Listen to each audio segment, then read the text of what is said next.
Hey everybody, wherever and whenever you're watching from, good morning, good afternoon, good evening. Today we're back in Girls Frontline 2 to play the next event after Aphelion, which is Escape from Cyborg. This is Vector's character event, so not as long as Aphelion, and we also don't have minigames at all. Like, Aphelion had 3 minigames. We have like no minigames here, unfortunately, but that's fine. We're just gonna play through the story like before, and yeah, and we're doing this just because like I need like an in-between before I go back to the other games that I'm playing. So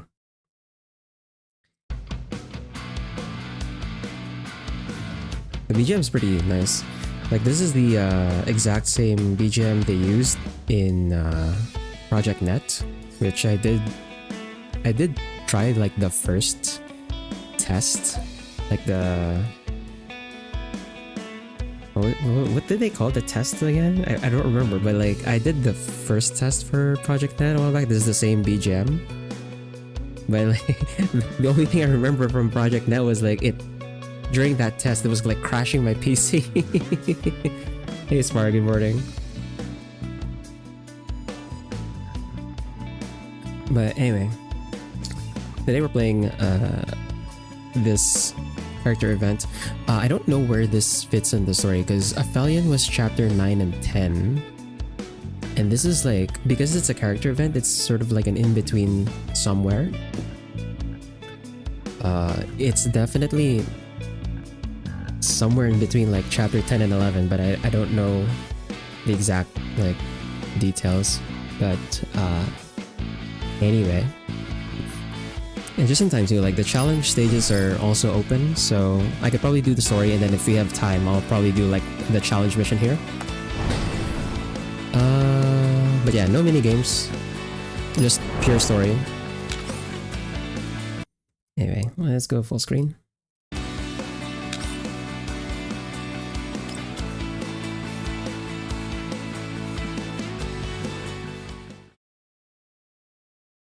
Now, another thing about this event is because it's sort of a minor event compared to Aphelion, this is not voiced from what I know, so I'm going to be reading everything.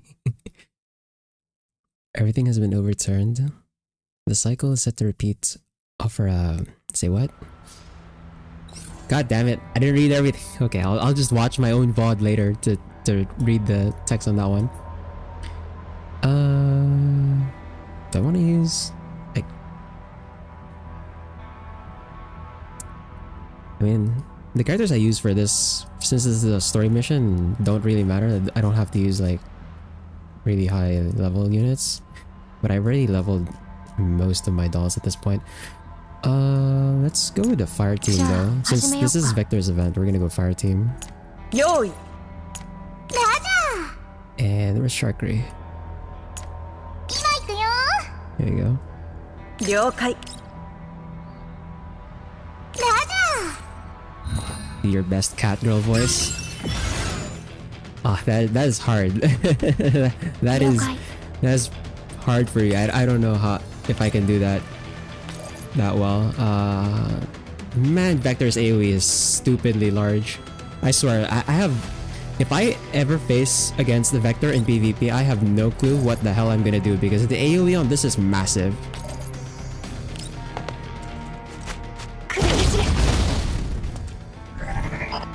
Jesus Christ, dude. Yo! Okay. QJ can reach. 今だ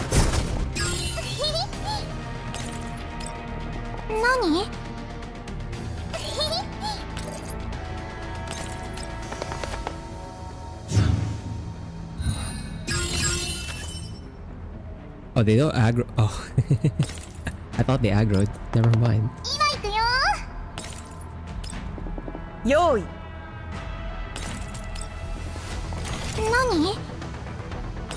Okay, Ksenia does reach them here at least.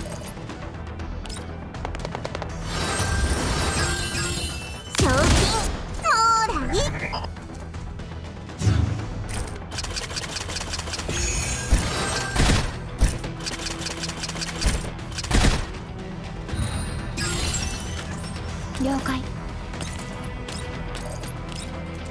動くな。逃げられるとか。 There's like so much overkill. 稼ぐのに一苦労だよ。 After 404 Combat Team A's arrival to Elmo, word about the loosening of the agreement naturally reaches members of Combat Team B. With Klukai's permission, 404 Combat Team B, being led by Vector, also successfully rendezvoused with the Elmo. And just like that, Hyde 404, while still operating as an independent entity, will utilize the Elmo as a long-term base. Having just completed some combat simulation training, the members of Combat Team B return to the terminal. Progress bar on the monitor is at 100%, and dense rows of data and statistical charts start scrolling down. Vector stares at the final combat evaluation score with a slight frown. You don't look very happy despite the decent score. Candidness is the key to effective communication among teammates, so tell me, why are you dissatisfied with the score? It's not about the score. Walrad, you didn't follow the operation plan we agreed upon beforehand. A good plan should be flexible enough to withstand change. As the mastermind behind the plan, I am well aware of this, but since you find it necessary, I don't mind doing a full debrief and review. The original plan was to immobilize the enemies with a stun grenade after breaking through the door. Rushi and I would then lay down suppressive fire from the front, while you and Harpsy would circle around and rescue the hostages. Yes, that's about right. You're correct, and you did your part. But your unexpected action affected the whole situation. Walrod raises an eyebrow in acknowledgement. Indeed, I decided to deviate from the plan to eliminate a certain unit. I don't know why there was a chandelier in the lab, but I bet the interior designer who put it there would be glad to know that their fancy light fixture was the key to our victory. There were designers on level 2, that is. Has it occurred to you that actively altering the environment could put us at a disadvantage? I think you should make it clear what exactly you're getting at to avoid any misunderstanding. In other words, scattering glass everywhere wasn't exactly conducive to our subsequent actions or withdrawal. Shards of broken glass do no damage to doll frames. Yes, but they do harm the hostages. Pardon? Weller is confused for a moment. We have no medical dolls on our team. If a hostage gets injured and infected under such circumstances, we wouldn't have been able to fully complete our mission. You seem to have overlooked a very important detail. Our hostages were simulated. You're right, but when we're in the real world, our standpoints would be completely reversed. If we don't consider the hostages, we would be the ones who'd end up in a recycling plant. But I suppose the pain wouldn't last long. No matter how many points we score on level 2, we would just be T-dolls whose lives are ruined by video games. To be fair, that would be quite fitting for me. Also, you really should have notified us before making such a drastic move. If you look at the replay, Ruche clearly wasn't aware of your intentions, and so she couldn't coordinate with you despite being right next to you. Even if we suck, we should all suck together. The battlefield is ever-changing. Opportunities wait for no one. Surely you know that as well. You can't deny the fact that by dropping the chandelier on the enemies, I greatly reduced the threat they posed as well as the time it took to mount the rescue, thus increasing the hostages' chances of survival. Even in the real world, loitering at the scene would be more dangerous for the hostages than getting cut by shards of glass. But if the chandelier had been rigged with a bomb or grenade, things would have turned out very differently. So what do you want me to do? Apologize for something that didn't happen but could have happened in your pathetic delusional paranoia? Focus on the results, Vector, like a normal doll would. Sensing the tension in the air, Harpsy wrings her hands nervously. Ruche looks back and forth between her teammates and is just about to say something.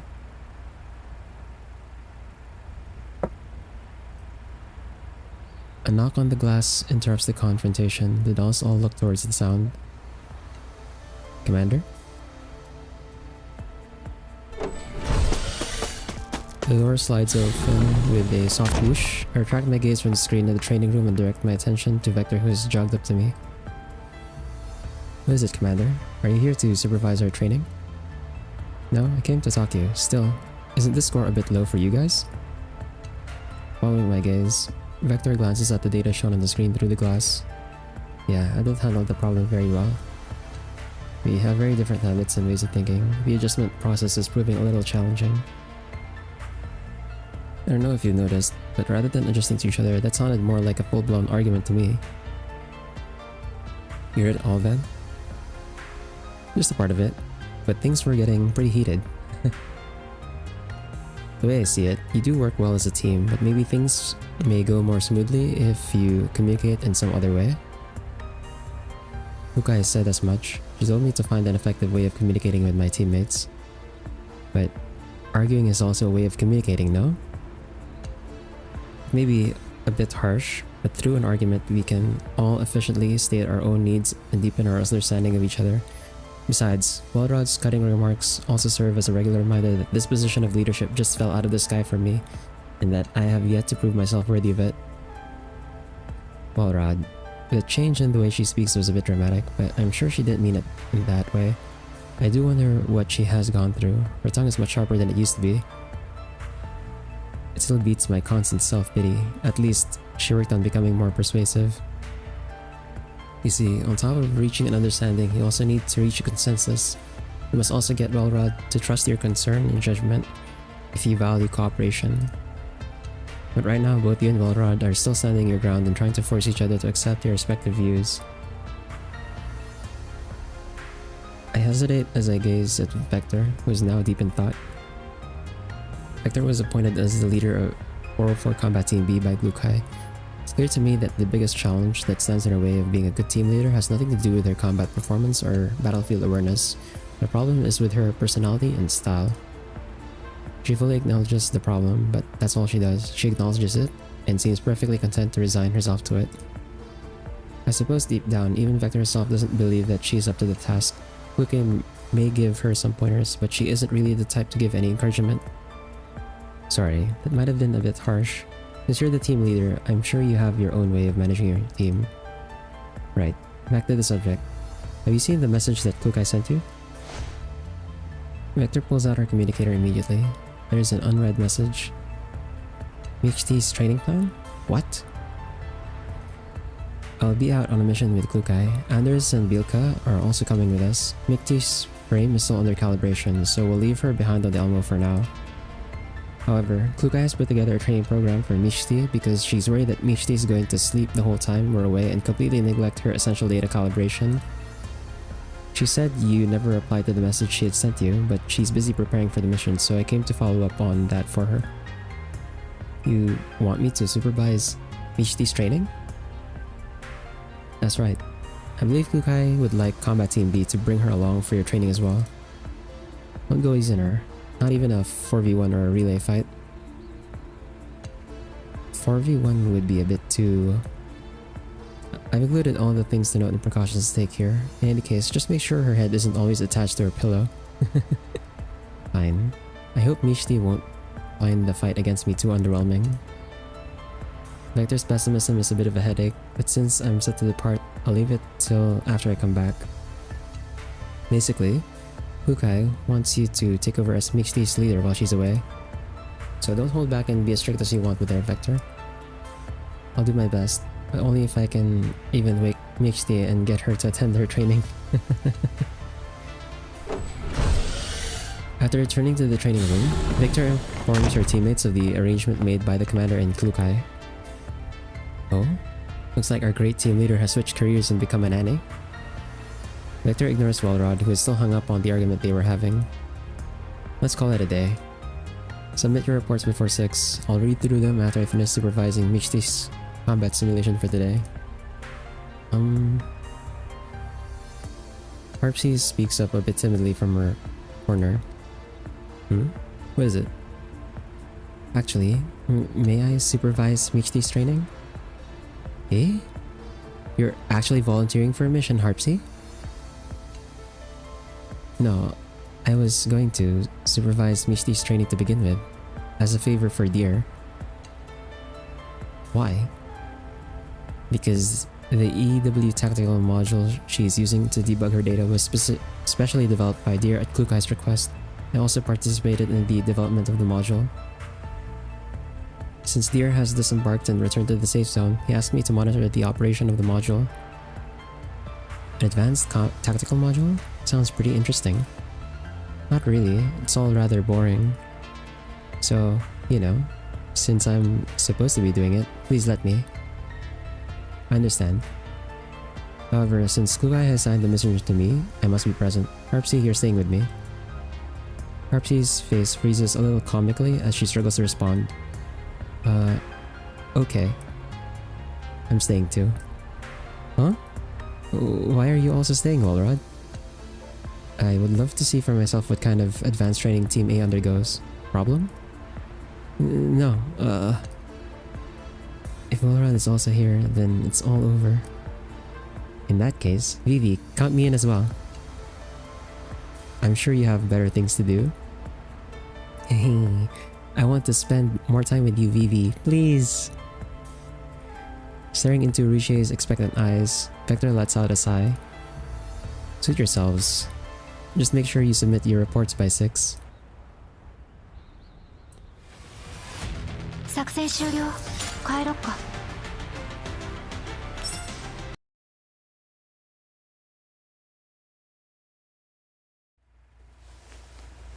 Mishti feels a light shove on her arm. Her auditory module, which has been inactive while in sleep mode, activates instantly. Wake up. That doesn't sound like Klukai. The shove also felt a lot less violent than usual. In that case, I'll just... If you don't get up this instant, I'll confiscate all the manga on the floor, you hear? No. That's an out-of-print collectible edition of Dollars Family, signed by the manga artist. It's super expensive. Mishti performs a spectacular kip-up from the beanbag sofa. She relaxes visibly when she sees who it is. Oh, it's you, Vector. Here, I invite you to appraise this beanbag sofa together with me. I spent a fortune on it. It's much comfier than the couch in the lounge. You see, the moment you lie down... As much as I want to join you, this isn't the time. Mishti is utterly deaf to what Vector's saying, as if she's just flipped a switch. I really didn't want it to come to this, but according to the guide that Klukai has left behind, this would be the most effective thing to do. With a helpless sigh, Vector grasps Mishti by the arms, lifts her up, and shakes her back and forth with great force. Oh, hold on. Something will come loose at this rate. Alright, I'm getting up. What the heck? You're starting to act more and more like Klukai. What happened? Aren't we supposed to be best friends of the Beanbag Club? You have 7 hours to complete today's combat simulation training. If you don't complete it in time, Klukai will be notified that your training is behind schedule. It's fine. Klukai isn't even here. I'm sure even the training conference will be postponed. Hang on. How do you know about my training program? Klukai asked the commander to task me with supervising your training before she left. Even though I don't really think someone like me is in any position to supervise others. Oh, come on. She actually recruited a snitch? She even kicked up such a big fuss and got the commander involved? Wait, don't tell me she's also giving you the switch that determines my fate. What switch? Oh, nothing. Come on now, Vector, don't take everything so seriously. Remember the first tenet of our Beanbag Club? Never do anything now that can be put off until the last minute. Mishti, why? Why are you like this? 7 hours is a really long time, you see? I don't remember joining any club. Get up. Klukai didn't mention it in her message, but I'm guessing I will be held responsible if you don't complete your training in time.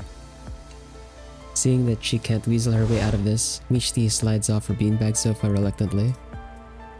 Trying to guilt trip me now. Damn it. Klukai is becoming more and more like Leva. Oh, Mishti. Morning.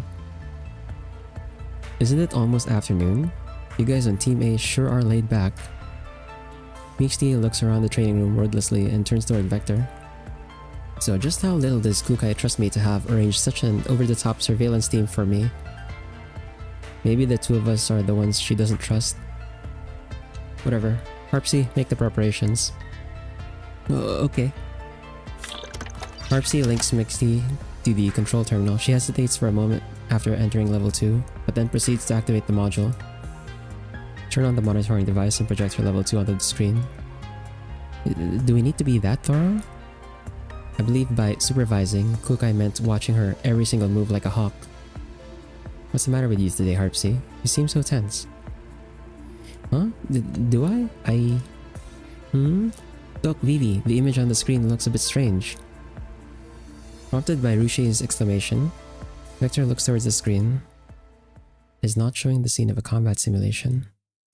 In the center of the black screen, an hourglass icon keeps rotating and lines of text start emerging. Constructing world framework.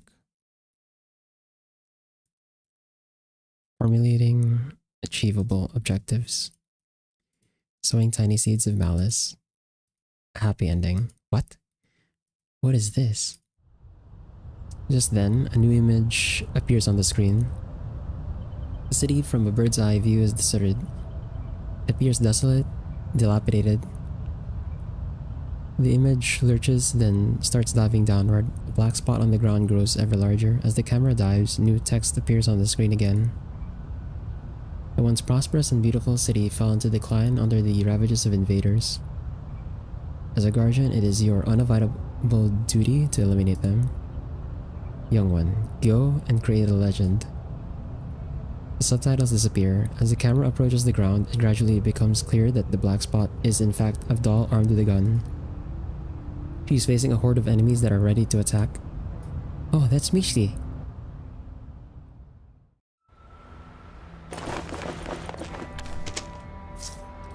It's not a bad idea to gamify training.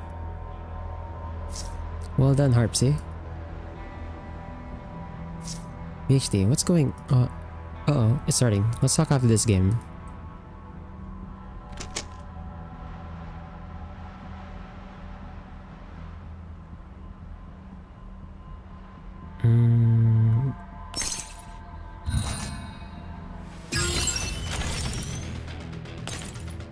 Yokai.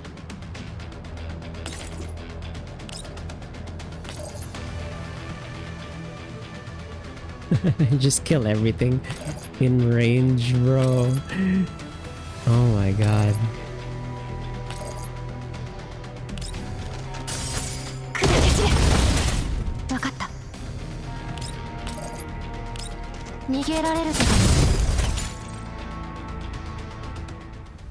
Bruh. The story missions are so easy with Vector herself, man. Why did they make her AoE so big? And they're making quick work of the enemies. Michi holds up a big V sign. At the same time, the words level up pop up over her head. Harpsy, get her on comms. Right. On the screen, Michi jumps as she is startled by something. Then she turns around and leans in closer. Wow. So the monitoring device looks like a flying camera on level 2. It's even equipped with comms. Disguised as a familiar that follows a girl around. A distasteful yet classic trope. Looks like you've been reading the manga I gave you, Harpsy. So I'm guessing I'll have to enter a contract soon enough, eh? Harpsy? What? What is this all about? Under Vector's impassive gaze, Harpsy finally stops wringing her hands and starts fiddling with the edge of her coat instead. It's a plugin that introduces video game mechanics into combat simulations. The plot is generated by an advanced AI. Man, what the... It makes training more fun and interesting. I don't think we will find anything fun and interesting once Kukai finds out about this. I know you've been spending a lot of time on farms for game devs lately, but this mod wasn't your idea, was it? It's my idea. I asked Harpsy to whip this up. Don't you find the training these days really dull? I just can't get fired up. But is it really a good idea to turn combat simulation into games? I've actually done my research, you know. The concept of gamification has been introduced to many jobs and business activities these days. Experimental results that show that it significantly improves employees' enthusiasm and productivity. Does it really? Does it really, Michi? For the sake of 404's training efficiency, I don't mind volunteering as a lab rat to test this out. Where's your proposal? Huh? Your investigation report and analysis? It's one thing that you didn't tell me, but you actually put it into practice before clearing it with Kukai? Well, if I told that tyrant right from the start, my ingenious plan would have been nipped in the bud. But training shouldn't be a game. Vivi and I have played a video game about warfare before, but it cannot really be applied to training. Since it's for training, I'm sure Harpsy has considered the issues of applicability. To lump her in with a certain dork on Team A who only ever thinks about slacking and playing is doing her the service. Hey, I can still hear you. I'm not questioning Harpsy's ability, or Mikshi's. The issue here is that you shouldn't have kept us in the dark about this. Anything can happen in such an unstable operating environment. You're indeed very perceptive of potential dangers in certain situations, but don't forget, this is just a game plugin. Dolls don't take any damage in the virtual space. Why don't you give your worst case scenario algorithm a break?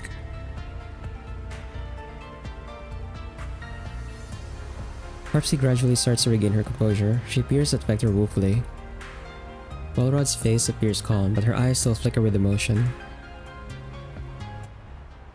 You see, on top of reaching an understanding, you also need to reach a consensus. You must also get Walrod to trust your concern and judgment if you value cooperation. Yet right now, both you and Walrod are still standing your ground and trying to force each other to accept your respective views.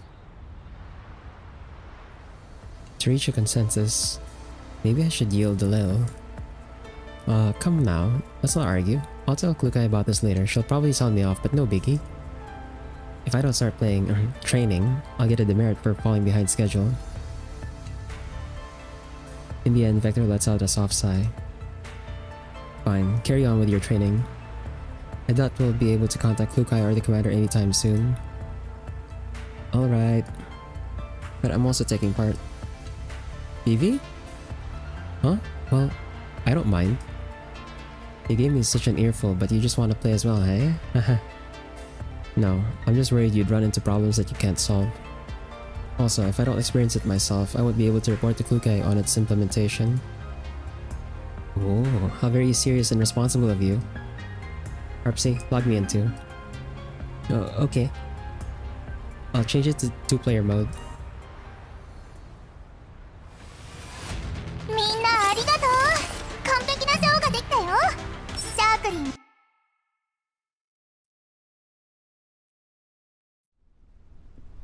The overgrown weeds and cracked soil beneath Vector's feet stretch all the way to the high wall surrounding the city in the distance. Using the watch-like operating device fixed on her wrist, Vector opens the area map. On the map, the red cursors representing her and Mikshti are drawing closer together. Vector, over here! The wind carries Mikshti's collar. Vector studies her surroundings. Her attention is immediately drawn to a red cell phone booth not far from her. She then catches sight of Mikshti, who is bouncing up and down right next to the phone booth, waving her arms around. Her hair is frizzy and messy, like a bunch of weeds. Vector the Brave, are you ready to set upon this adventure with me? I think I am? No, you're not. But that's alright. Mikshti the Great Prophet will guide your way. Come, head inside. Mikshti points at the red phone booth. What's this? You'll find out when you get in. Vector is ushered into the phone booth, which looks decidedly out of place with its surroundings. Then, at Mikshti's insistence, she picks up the receiver and puts it against her ear. After a soft click, a mechanical female voice comes from the other end of the line. Saving game. Do not disconnect. Saved. You are fully restored. Vector hangs up and exits the phone booth. She realizes her HB bar is full again. So it's a save point. Save points are super important. You can only level up and restore to full health at save points. Whoa, how come you jumped 3 levels in an instant? Your level is now even higher than me, the Great Prophet. I killed several Elids on the way. So you got XP from farming Elid mobs? That shouldn't be the case. Are you really, Mikshti? Of course I am, why do you ask? Your energetic demeanor and genuine effort in problem solving are incongruent with my neural records.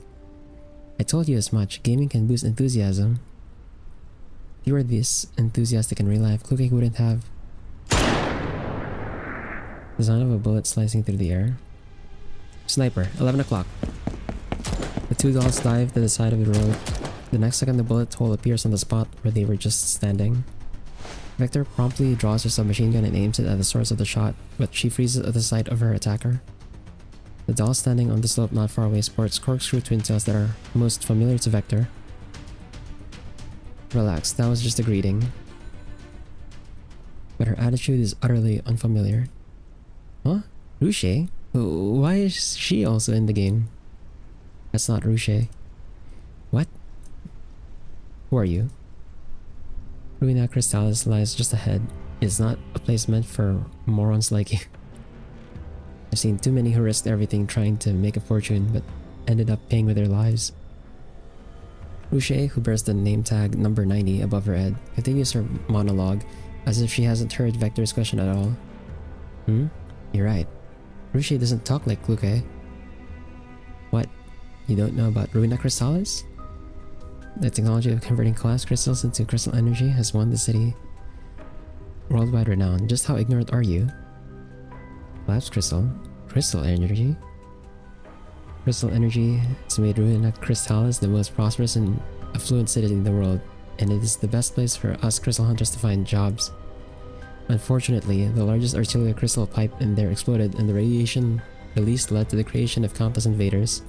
It is all because of the wanton destruction they caused that Ruina Crystallis is in this sorry state. Ruche's tone and gestures become increasingly impassioned. It's almost as if a spotlight is shining on her as she soliloquies. Isn't it supposed to be soliloquies? Or... okay, I'm not gonna think about it. But even as a set of ruins, the remaining collapsed crystals in Ruina Crystallis still attract countless fools who dream of getting rich overnight.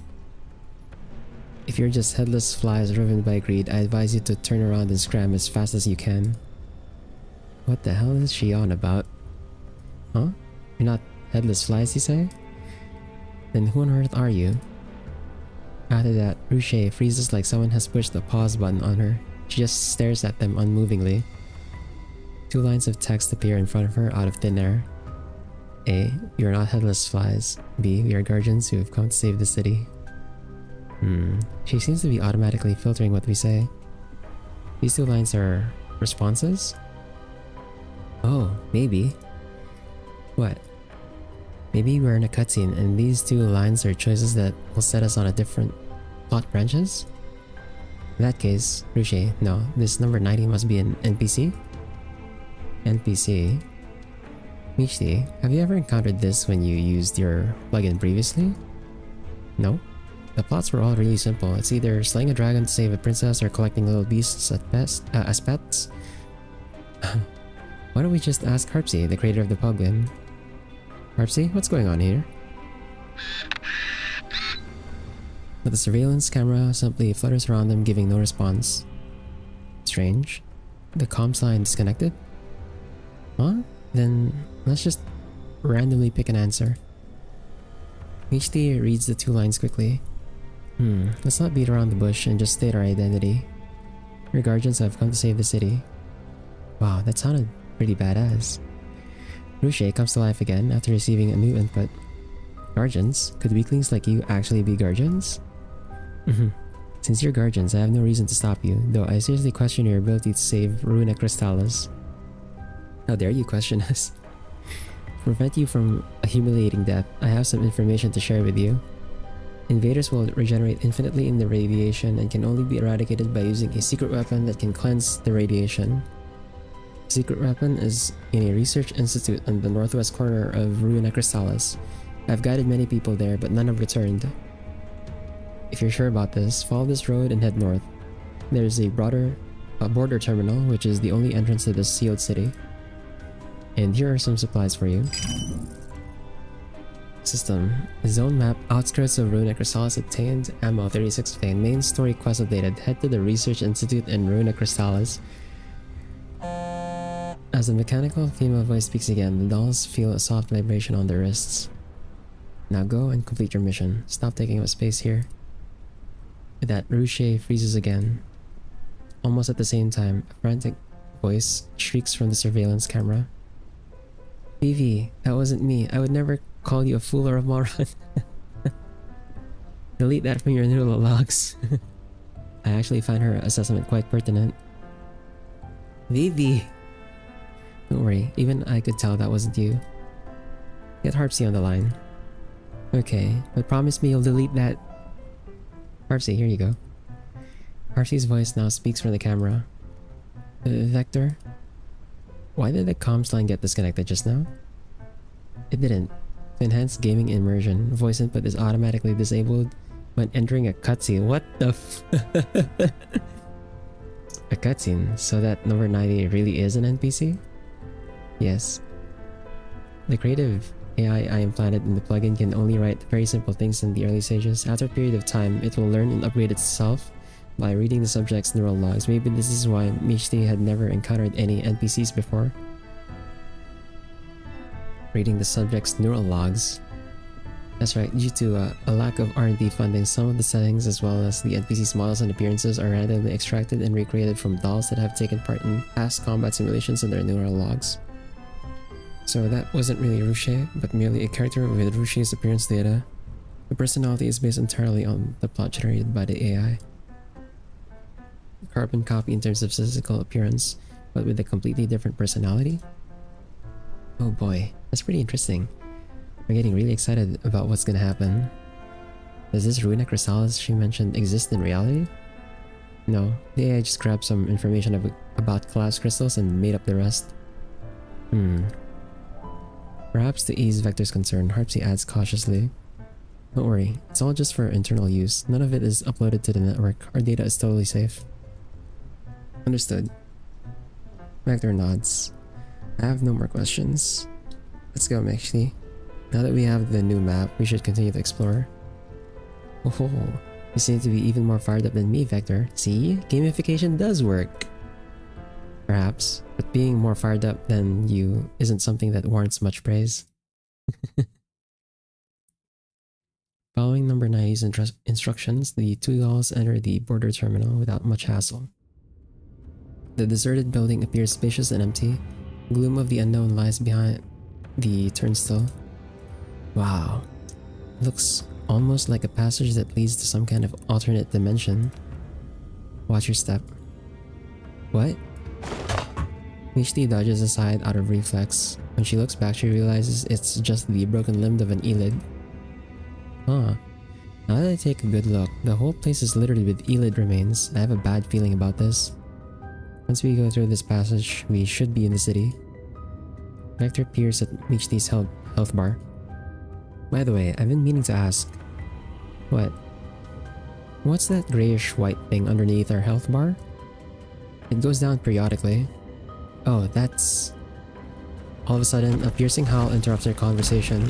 Vector's eyes flash as she darts a glance behind her. Oh sh... They put in the eyelid sound effects, but they didn't put in the voices, man. What the hell? Duck. Enemy attack.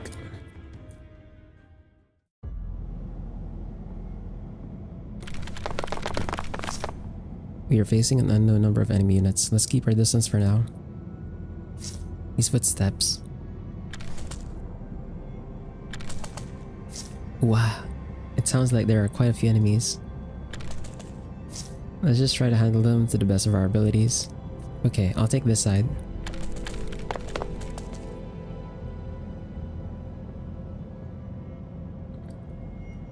Oop. I didn't mean to, じゃあ始めよっか。了解。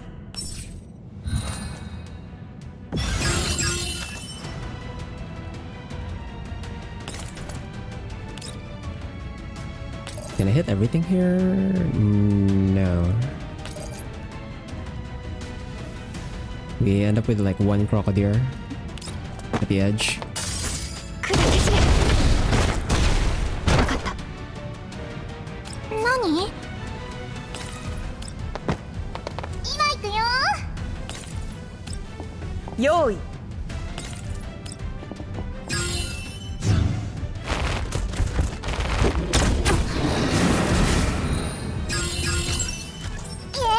イ。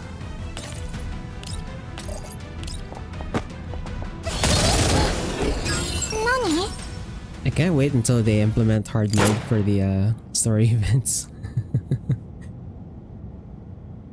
The last Elid is shot through the head and topples to the ground even while it's lunging forward. Standing in front of it is Vector, who didn't manage to raise her gun in time. Her finger remains still on the trigger. Phew, that was close. Are you okay? Vector straightens up. She closes her fingers and uncurls them again tentatively. I was unable to move due to some kind of force, but I seem to be okay now. Oh, that's because your stamina bar was down to 0. Stamina bar? You know, the grayish white thing that you were just asking me about? Any big movement like jumping, rolling, etc. consumes stamina. Your stamina bar is empty, you won't be able to move and will have to wait for your stamina to recover. Oh, friggin'. So are they playing Tarkov? Basically? What? To do that, Mishti, the prophet, suggests you move and kite your enemies while recovering your stamina. Don't make any big movements unless you absolutely have to. I see, but how do you define big movements? Any movements other than walking? That doesn't seem very reasonable. What are you talking about? This is the essence of this kind of game. Stamina management is the key that sets noobs and pros apart. You still have much to learn, newbie Vector. But in reality, unless there is some kind of malfunction, dolls don't experience such interruptions to their power supply before their battery runs out. I can't think of any real benefit this mechanism brings to actual combat in the real world. Well... You can see her face getting... Mishti seems to be devoting a lot of computational power to pondering this question. Her brow furrows deeply. It can reduce unnecessary maneuvers? Conserve energy and power? See, at the end of the day, energy and power aren't infinite. I personally disagree, but I will note this down and let Klukai and the commander be the judge of that. Ugh. We're having so much fun here. Why do you have to keep bringing up the bad ending that awaits me? As they converse, they step over the remains of the Elid and head towards the turnstile. Neither of them notices its almost imperceptible twitch. 戦場は片付いた。皆の者、よくやったな。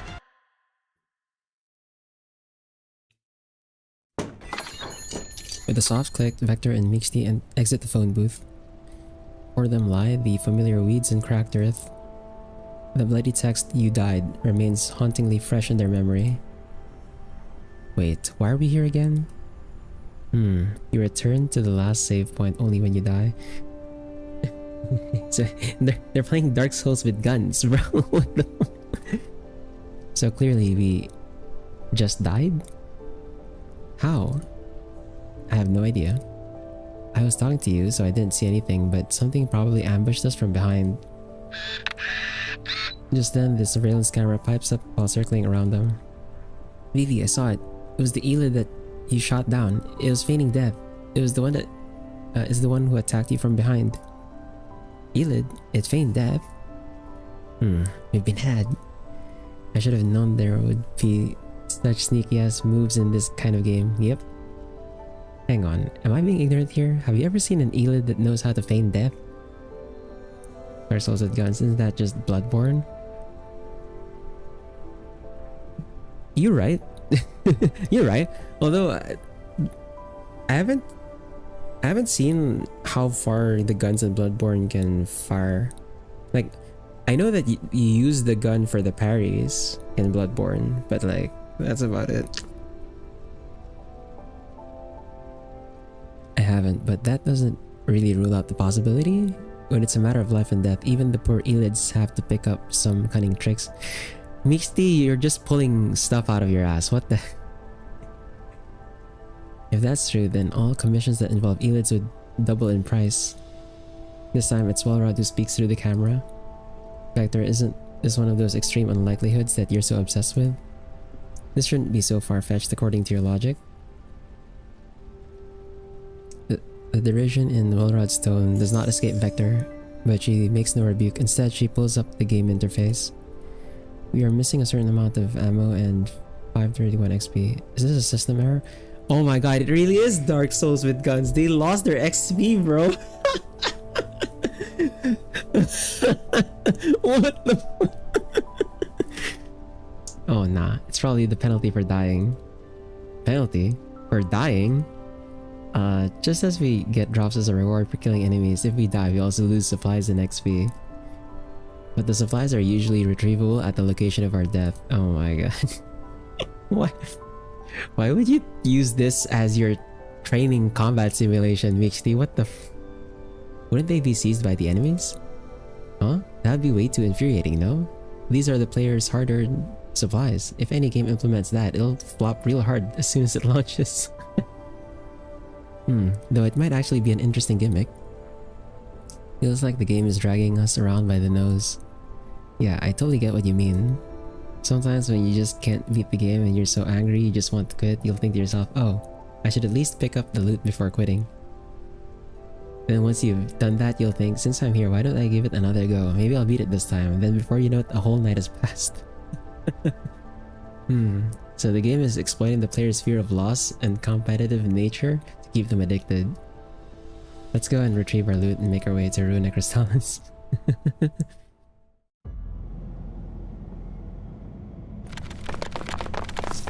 I'll have to be careful this time around.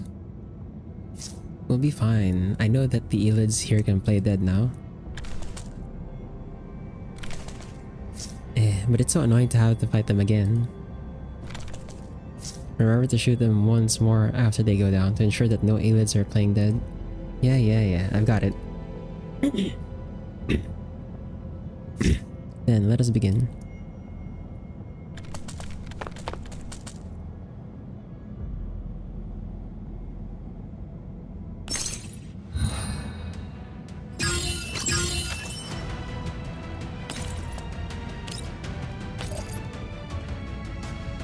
Okay, I probably don't need to have it be so far ahead. Yeah, that's good enough. That gets most of the enemies. NANI? Yay! Yoi!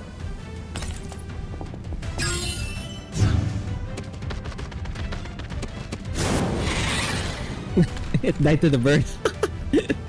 Bro.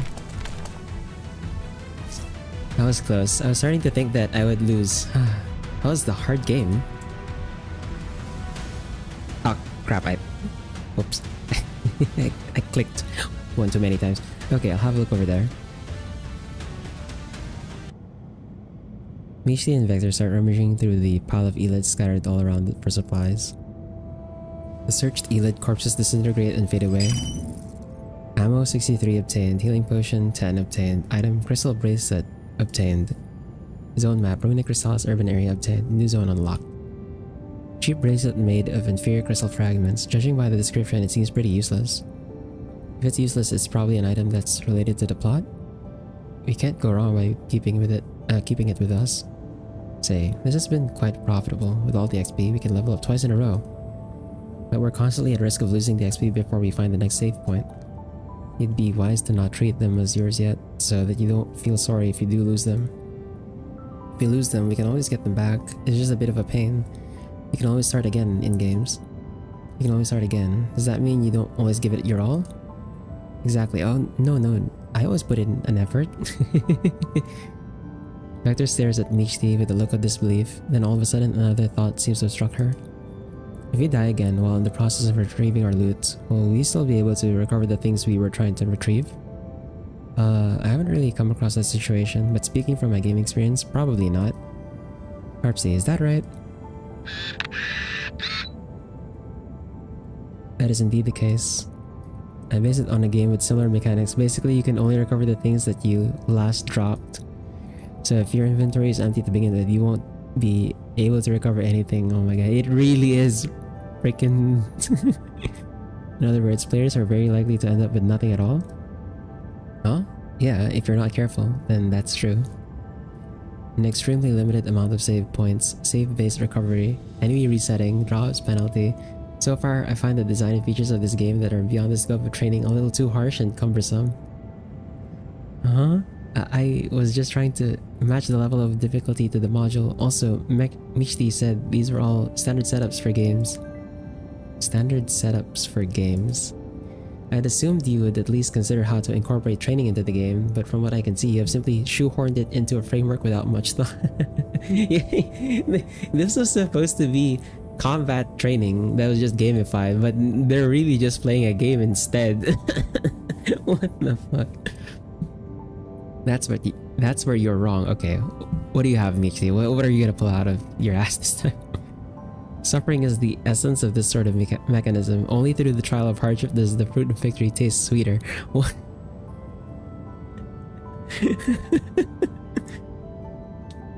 I don't have a module installed for ingesting food, thank you.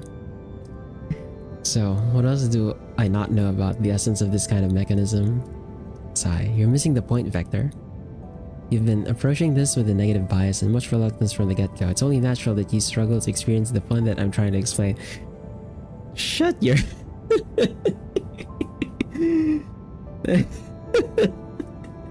Michti is straight up making bullshit. You've got to relax.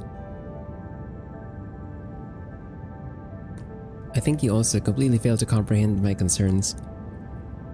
I totally understand them, but since we're here, we should just chill and enjoy the game. You... Vector's brow furrows, then she lets out a heavy sigh. Never mind. At least in terms of combat, both the breakout in the beginning and the ambush we just went through match the aesthetics of the module. There are some things that didn't make much sense in other aspects, but they're not impossibly far-fetched. Wow, sounds like you've played some impossibly far-fetched games. I just find it very bizarre that these games demand dolls to behave in a way that follows human physiological habits. Can you explain it in a more understandable way? Basically, back when we were still at Griffin, Rushi and I took part in a gaming tournament for some monetary reward. The event was quite heavily promoted. I wonder if you remember.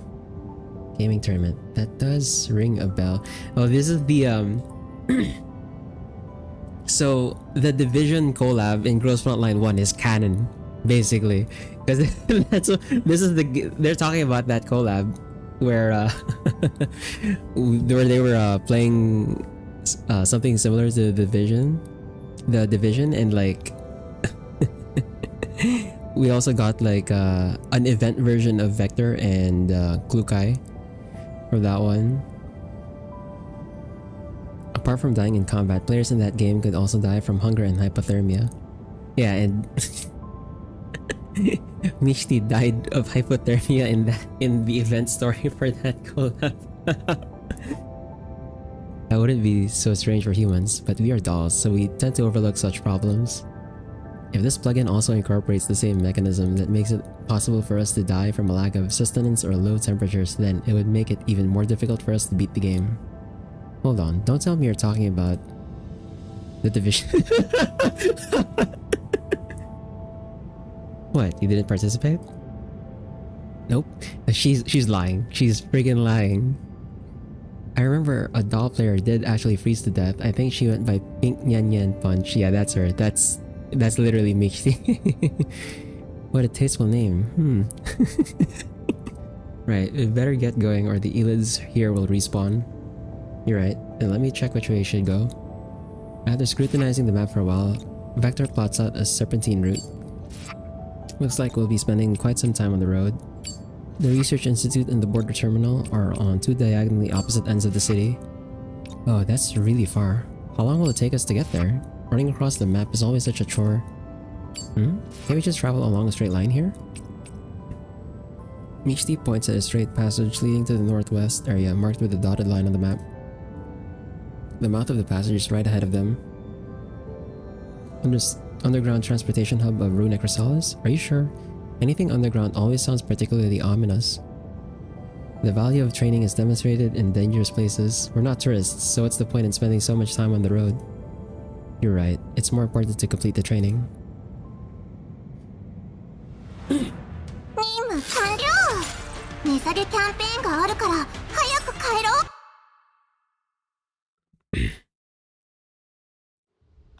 Vector and Mishti feel their way forward in the gloom of the transportation hub.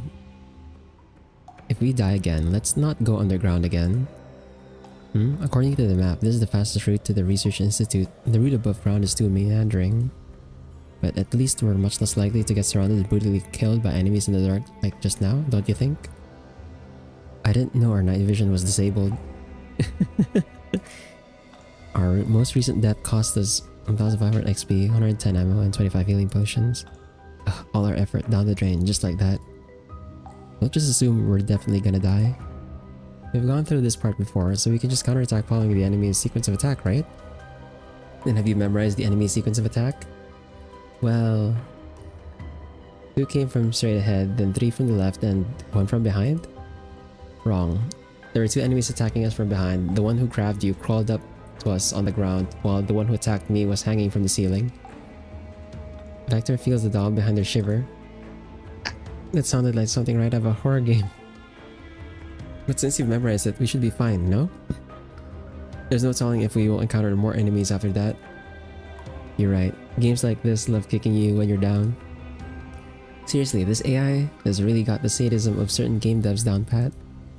Sadism? Going by your own logic, I thought this would also be a so-called essence of these games. It's only an essence after you beat the game. Before that, it's all the dev sadism. And it's just exhausting. I feel like I've reached the point where I just quit the game and go to sleep. But this is your training. Oh. Vector ignores the reluctance in Michti's voice and continues onward. As the darkness hampers her vision, her auditory module becomes exceptionally sensitive. In this cavernous underground transportation hub, even the softest rustle sounds incredibly loud. Vector suddenly comes to a halt, causing Michti to crash right into her back. Ow! That hurt. Why the heck did you just stop all of a sudden? Hush, stay quiet, and crank up your auditory module sensitivity. Why are you being all secretive? Michti rubs her forehead and does as instructed. Buzzing noise like the flapping of bee wings grows clearer and clearer from ahead. Is it coming from here? Vector places her hand on the wall next to her and feels her way down, inch by inch. What? There's a vent here, and the sound is coming from inside. Michti, back up a bit. Huh? Okay. After a burst of gunshots, something plate-like falls to the ground with a clang. The opening should be wide enough. Wait, you're going in there? I want to see what is making that noise. The sound is too rhythmic, which seems suspicious. To prevent us from encountering anything unexpected again while we're on the way to recover the supplies we have lost, we must eliminate all unfavorable conditions in advance. You have a point. This could be a hidden stage or something. Then make it quick. I'll wait here for you. Michti lets out a massive yawn. She seems to have grown tired of being energetic. Have you forgotten who's supposed to complete her training here? Ugh, I haven't. But what if we wipe in there? All our worldly possessions will get swallowed by the system again. That's why I told you not to think of them as yours. If we wipe, we'll just start again. We can start again however many times we want since it's a game, right? Wow, I can scarcely believe Vector actually said something so reckless. I'm just doing my best to comprehend your idea of fun. After turning a few bends along the ventilation duct, the 2 dolls' vision becomes clearer and clearer as their eyes capture a little bit of light. At last they reach the other end of the ventilation duct. Vector dislodges the metal plate by force and light floods to their vision. Metal buckets and storage boxes are scattered all around in the space which is neither big nor small. Several switches are mounted on the walls and several generators are locked behind metal fences on either side of the passage. This is a generator room? But these generators aren't running, so where's the power coming from? And what's that mechanical sound? Could it be that? Vector looks towards where Michti is pointing and sees an electric cable traveling down the wall and across the passage. The cable is connected to the glass container device. A sparkling crystal is suspended in the glass container, slowly rotating while emitting a rhythmic buzz. That's... Just as they make to approach it, the sound of a glass container crashing to the ground suddenly comes from behind them. They quickly dart behind the pillar and raise their weapons. The person who has suddenly appeared behind them is currently grabbing at her own face with both hands, looking utterly terrified. Ah, I've been spotted. Is that Harpsy? It is Harpsy. The hovering camera wobbles in the air as if in protest, but it makes no sound. Spotted lab rats will be eaten. What should I do? What should I do? The NPC named TMP appears to be in a state of extreme panic. She keeps pacing around the pillar in the passage manically. Then all of a sudden, she stops. Yeah, I need to calm down. Calm down and think. Oh right, I have to find the anywhere door. If I find the anywhere door, I'll be able to leave. She looks around. Her face lights up in glee as her gaze lands on one of the storage boxes. Found it! Haha. TMP steps right into the box and closes the lid above her head in one fluid movement. Vector strides forward and flings the lid open. A scream that sounds almost like a groundhog immediately comes from within the box. Ah! I got found again. I'm getting eaten. Ugh, it's so loud. My auditory module. Vector, do something. As the scream persists in the background, two choices once again appear before the two dolls. A. Close the box and let her calm down. Use item crystal bracelet. So this is where you can use it. Vector taps the icon of the crystal bracelet on her watch and confirms that she would like to hand it over to Harpsy, who bears the name tag TMP above her head. I'm getting eaten. I'm getting... Oh, that's... The bracelet icon in TMP's hand materializes into an actual bracelet. At the sight of the bracelet, the girl's panic is immediately replaced by joy. Hey, you're okay, Oliver. You're the very picture of health. I'm so glad you didn't get eaten by monsters. Now, we can get out of here together. Make sure you hold on to my hand and don't let go.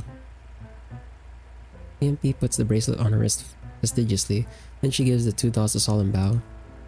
Thank you. Thank you so much for bringing Oliver. Sorry for mistaking you for scary monsters. Oliver was all I had even before becoming a lab rat.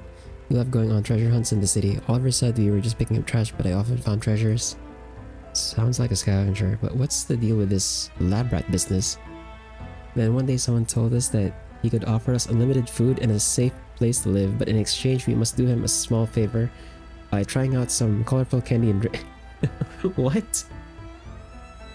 We agreed, so that person let us stay in the cage with lots of other lab rats like us. They were all covered in sparkly crystals. So pretty. Oh yeah, that's it. Wow.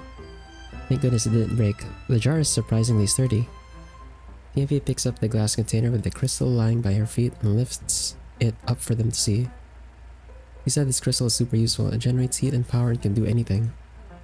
Hey, when I left the cage, I took some with me. As a gesture of my gratitude, I'll give this to you. You can also take all these.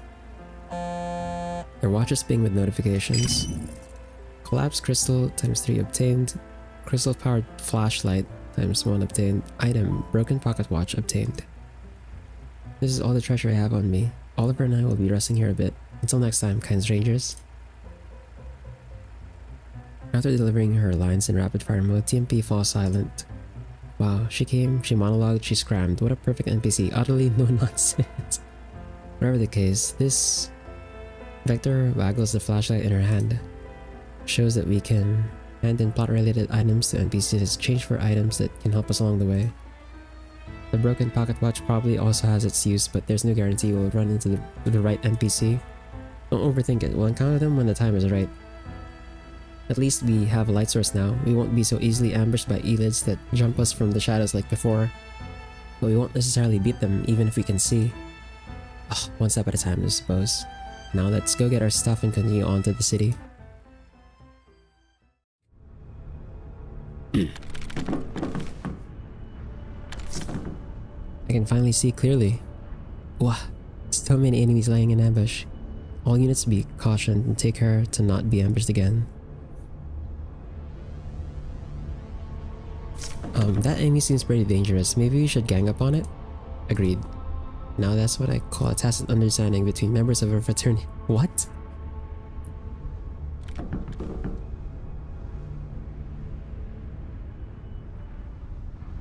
Okay. This isn't late. I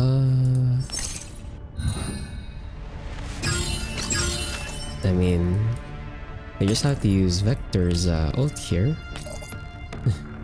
It can kill everything.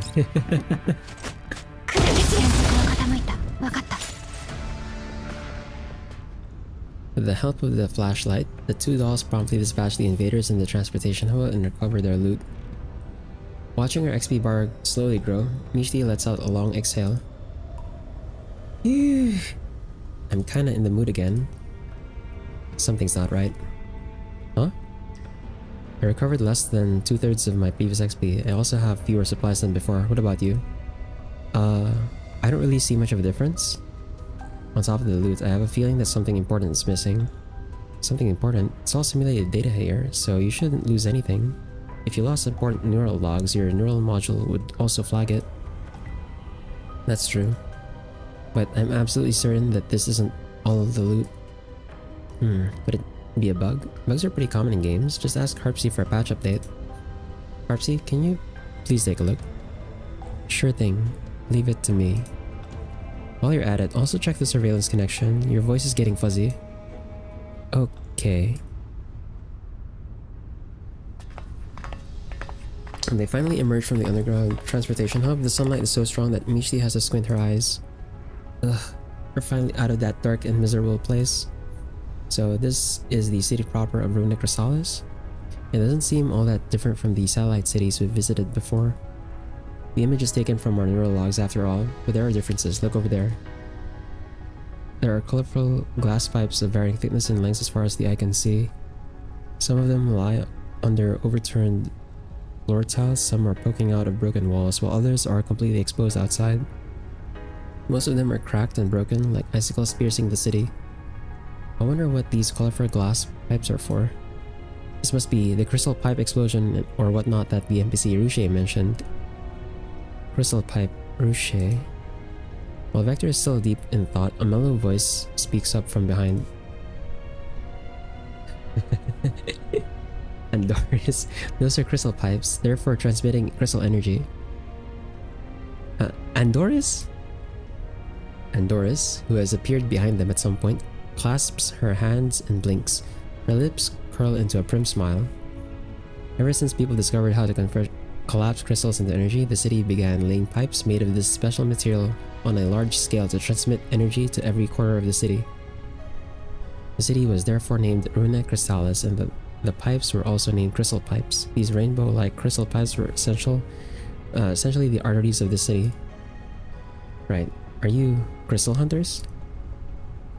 Crystal hunters? No. You managed to reach the city proper. You may not be crystal hunters, but you're no ordinary people either. We're nothing extraordinary either. We're actually guardians. Guardians? Impressive. No wonder you suffered no injuries on your journey here.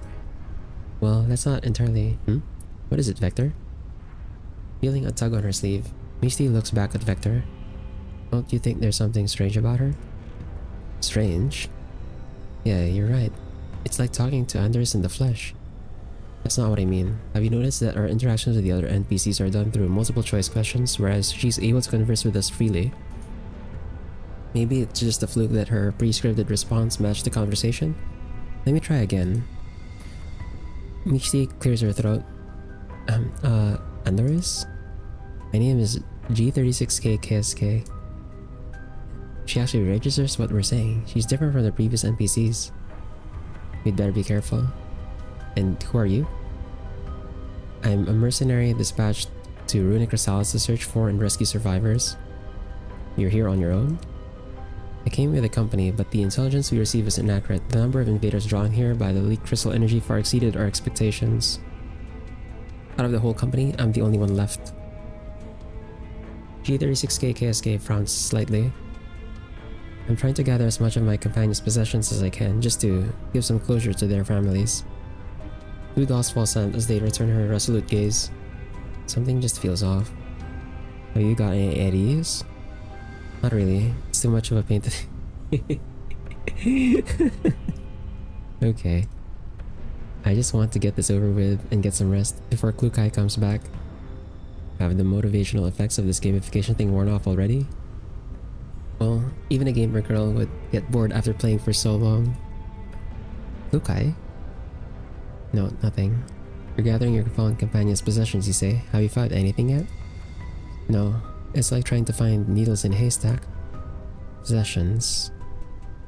As Vector ponders this, she suddenly thinks of the broken pocket watch. Maybe you could take a look at this. Vector taps her watch to give the broken pocket watch to G36KSK. Light particles gather to form a physical object in G36KSK's palm, an actual pocket watch. This is... She opens the pocket watch with great care and her eyes well up with tears. This belonged to a friend. Thank you. G36KSK turns the open pocket watch to show Mishti and Vector what's inside. A photo is engraved on the inside of the cover. The subject with blonde hair and green eyes glares at them with scornful eyes. It's Welrod! They killed off Welrod off screen, bro.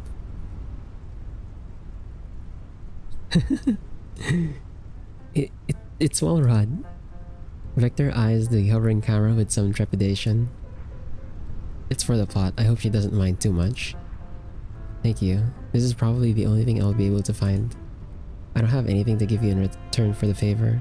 Huh? Nothing at all? I thought we would gain some kind of new skill or some amazing items like an armor revival or something like that.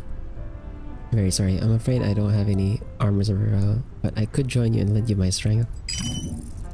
Support character G36KSK has joined the group. Oh holy crap, this can happen? I suppose the support character is an NPC that assists players in combat. Bingo, 10 points to Vector. Fabulous, now someone will fight in my stead. Though I wonder if this Andres also crashes very easily. You shouldn't rely on her too much, whether she's prone to crashes or not. You've got to complete your training on your own merit. Don't worry, support NPCs are only there to balance out the game difficulty. Vector peers at the smiling G36KSK, then at Mishti, who is looking around with excitement and frowns. She tries to suppress the sense of disquiet she's feeling and looks down to consult the map. We're still some distance away from the research institute. I hope nothing will go wrong.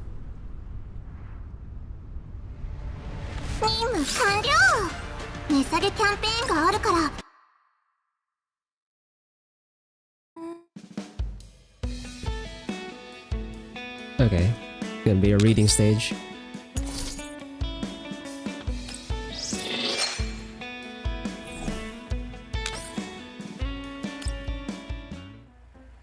While Harpsy is focused on checking the codes on the terminal, Welrod and Rouge are watching the surveillance feed from level 2 on the monitor. At the sight of her own portrait of the deceased, Welrod crosses her arms and scoffs in distaste.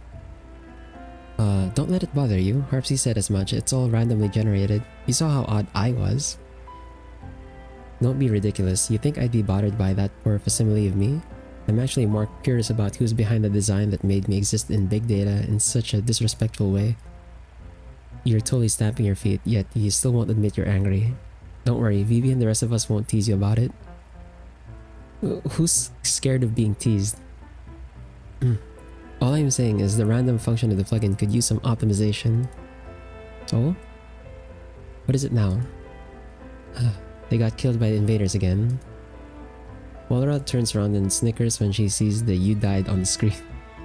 Our poor players. One constantly hesitates out of cowardice, the other is lazy and complacent. This outcome couldn't be more predictable. Huh? But I think they're already working really hard. No, something's wrong. Harpsy's muttering interrupts the conversation about the frantic typing. Frantic typing follows. Rouge and Welrod exchange a look, then walk up to Harpsy.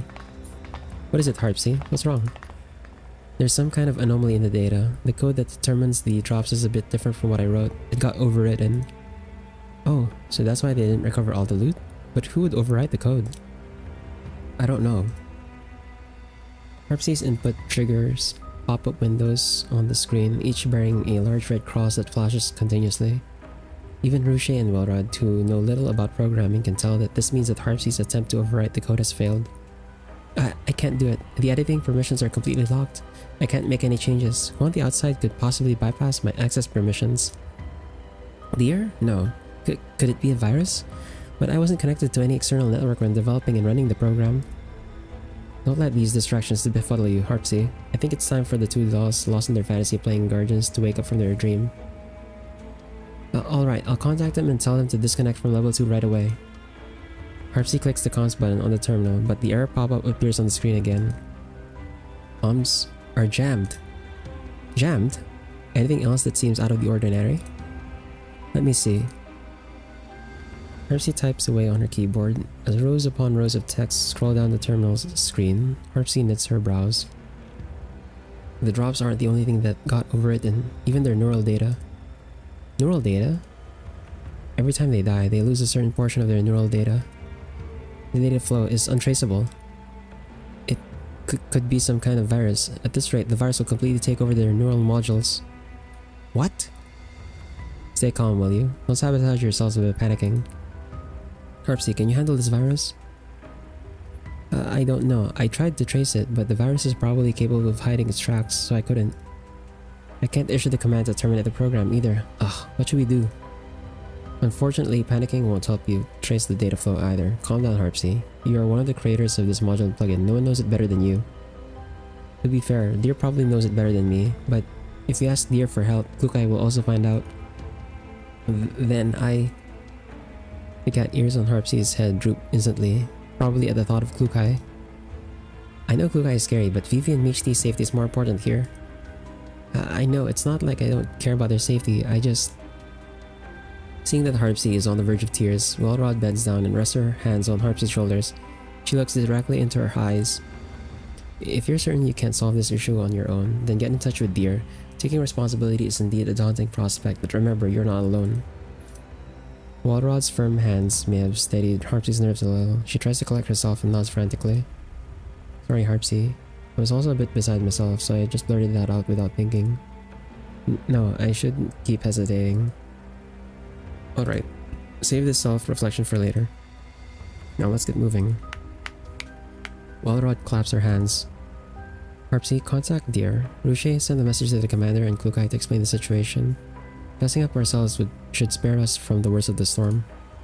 Okay. Got it.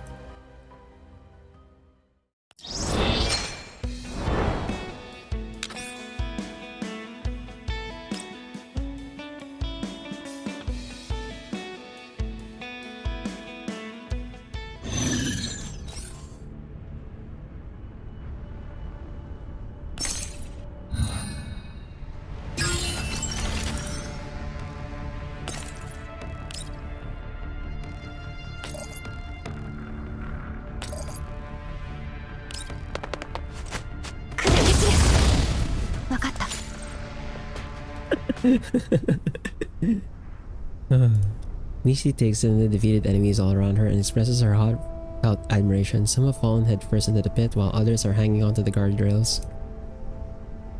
Oh, such ruthless firepower, such agility, the ferocity of a one-doll army. Have I pulled an SB version of some SSR unit? You flattered me. I am simply performing my duty. She's even as gentle as Andorus. Isn't she too perfect? Not that there's anything wrong with the actual Andorus. Just leave all the combat to me.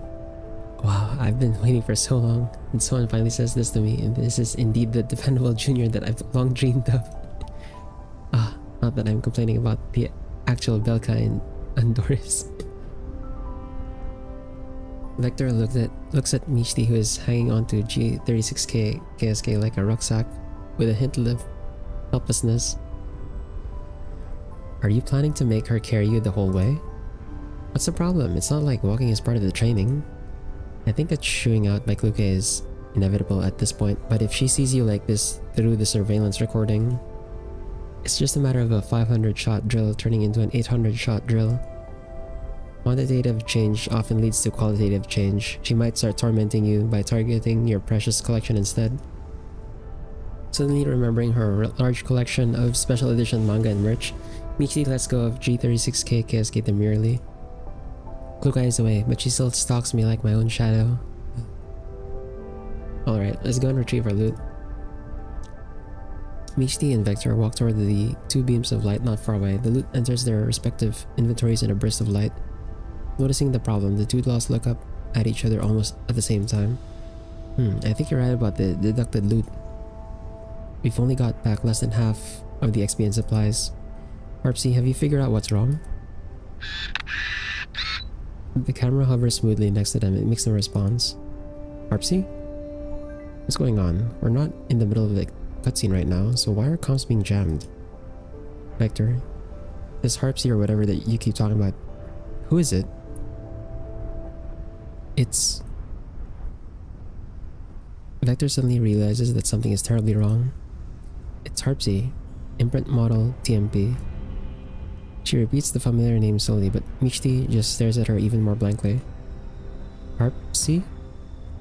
Who's that? A new friend of yours? You don't seem like the type to go making friends with strangers.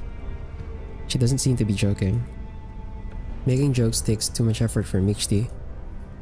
It's not my imagination. Huh? I'm not imagining this feeling that something is missing. You've been saying some really strange stuff since a while ago. Michti. Vector interrupts her. Try to disconnect from level 2. Huh? But we're not done yet. Do as I say. Try to disconnect. Sure. After trying multiple times, Michti looks at Vector in confusion. I can't. What's going on? Either something happened out there, or something's wrong in here. Michti, remember when I said I had a feeling that something important was missing? I don't think I was imagining it. What did we lose? I don't know what I lost, but you definitely lost something. Vector tells Michti about Harpsy. But I still can't recall her. The data is lost, so that's not surprising. What matters is how to prevent further data loss. Say, do you think this has anything to do with the deducted loot? Like, every time we die, we can recover fewer and fewer things, and as a result, we lose our own neural data, or something like that? There's no evidence that the two phenomena are related, but it is very likely. So this is similar to, like, an anime. If any of you have watched Log Horizon, I think it was like in season 2 where they slowly figure out that every time that they died, they were losing memories of the real world. Spoilers. Oops. Jeez, what kind of horrific bug is this? I don't know, but from now on, we can't treat this as a game where we have infinite lives. The more we die, the more we lose. What? Then maybe we should just stay where we are and wait for the rescue? That does make sense. It will certainly reduce our chances of getting hurt, but then we'll also be putting all the pressure on Harpsy and the others to solve the problem. It can't be helped. Our comms are jammed and we don't even know what's going on out there. Are we really just going to sit here and wait for our doom? Then what ideas have you got? Turning into Superman? Vector lapses into deep thought. After a while, she tears her eyes away from the weeds growing out of the cracks in the concrete on the roadside. I'm thinking, to end the game, other than breaking the connection by force from outside, maybe beating the game in here is also a solution? But wouldn't that get increasingly risky under these circumstances? I still think it's better to find somewhere safe and hunker down. We have G36K KSK with us. If this were still your regular training, I'd have a problem with her presence as she is basically helping you cheat. However, she can relieve some of the combat pressure for us in these desperate times. Vector glances at G36K KSK who's standing behind Michti. Perhaps because she is standing with her back towards the light, her face is obscured in shadow and her smile is barely visible. Like a dutiful NPC, she has remained silent throughout the two dolls' conversation. Besides, we still can't be certain if the data loss is caused by dying or something else. The sooner we can exit level 2, the better. There are things even you don't want to forget, right? Michti purses her lips and tears at her hair in frustration, then she lets out a sigh. Alright, I meant to complete the training anyway. Having you talk to me so earnestly instead of just yelling feels pretty unsettling. You prefer Klukai's method? Huh? No way, why would you have such a dangerous thoughts? Are you sure you don't? Of course not, you can't be more wrong. Beat the game, yeah? Let's go then. It'd suck if Klukai deletes all the anime that I've saved at the outpost.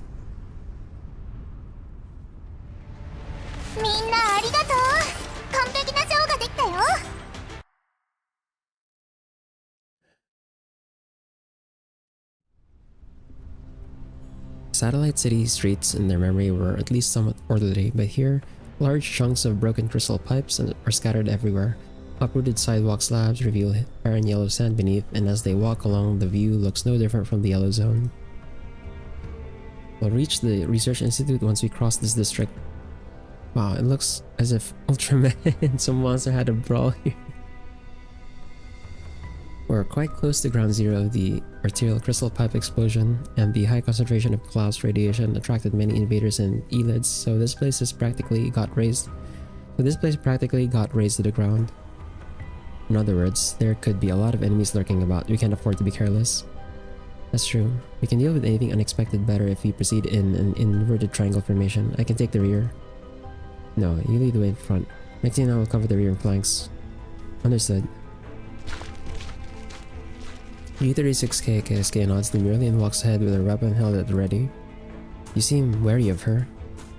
An NPC that can accurately analyze the current situation, choose between remaining silent and talking freely with the players, and can also make tactical suggestions. She's basically a fully sentient doll. Are the support characters in the games you play so advanced? They could be? I don't really remember. You must let down your guard around her just because of her strong resemblance to Andora's. Besides, she's completely different from Andora's. Oh, tell me about it. Unlike Andorra, she's insanely strong in combat. Though it would be so much easier to tell her apart if her personality is significantly different from the real deal, just like Ruche and that number 90. I've been meaning to ask, is this Ruche my teammate? HD's eyes, which she can barely keep open most of the time, widen in shock. Ruche, you don't remember? Not only is she your teammate, she's also your best friend.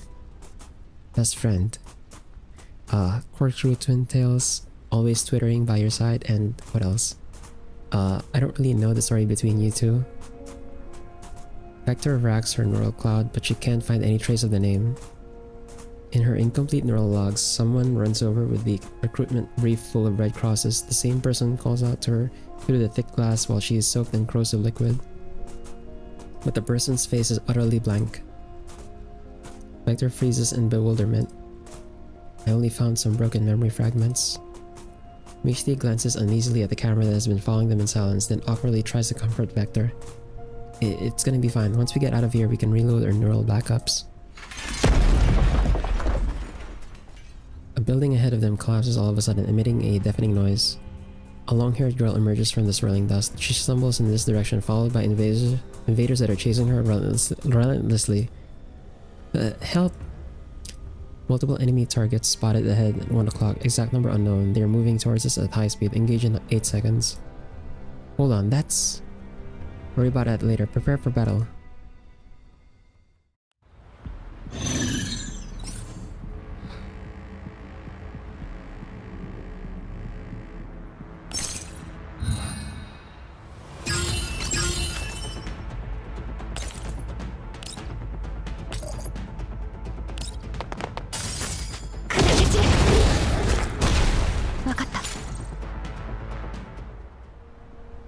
It's alright now, there are no more invaders. G36K KSK gives the cowering girl a gentle squeeze on the shoulder. The girl, obviously very shaken, is still trembling all over. Above her head is a name tag that reads 416. Oh! Vector, I'm not reading this wrong, am I? Her name is indeed 416, not you're dreaming or you've gone blind, right? You're reading it, right? Ooh. It's so... the disparity, man. Ooh. 416 cranes her neck and starts bawling.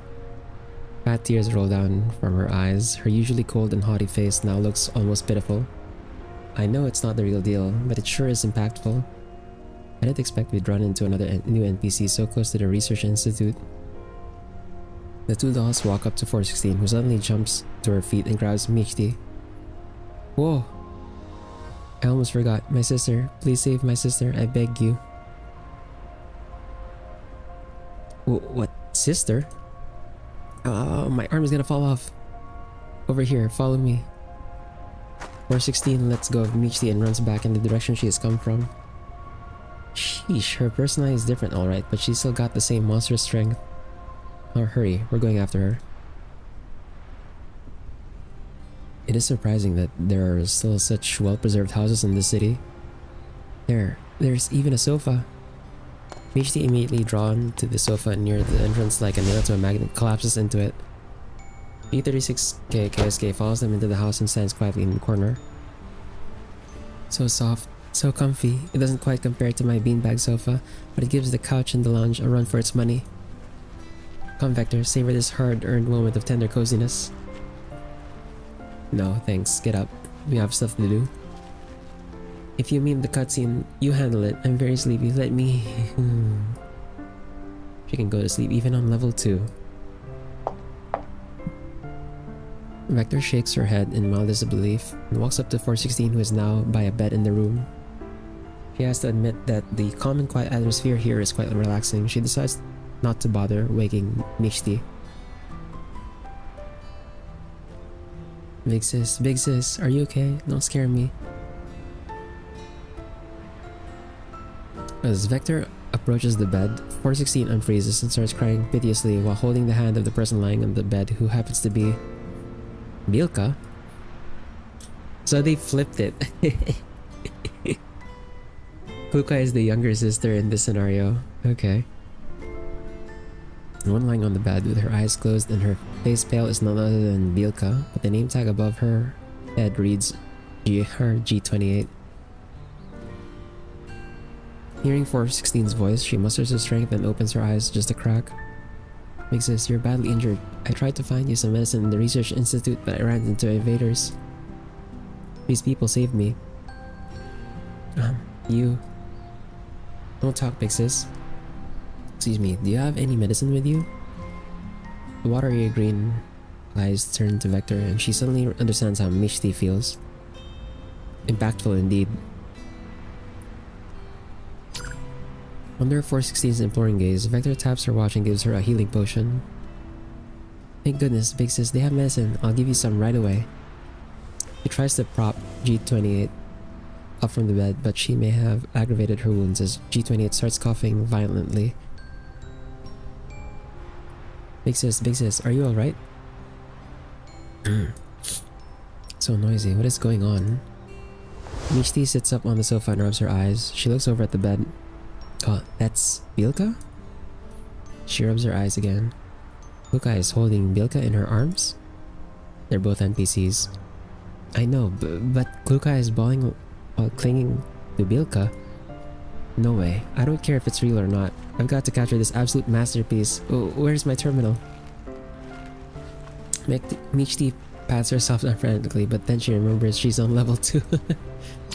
So she taps her watch. Oh, there's a screen cap and recording feature. 416 dresses G28's wounds lightly. G28 finally directs her attention to Vector. Yeah, my gratitude. May I know who you are? Hey, we are guardians. Vector reads out the only option she's given. We are guardians. Guardians, you say? He says, don't get so worked up. No, fine, I'm okay. Allow me to introduce myself. 416 and I are both researchers at the National Research Institute No. 3's laboratory. I was in charge of the project to convert Klaus crystals into crystal energy. You could say we're the ones responsible for the crystal pipe explosion. Big sis. Hold on, wait. My nose is really runny. Hold on, give me a moment.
Okay, where were we?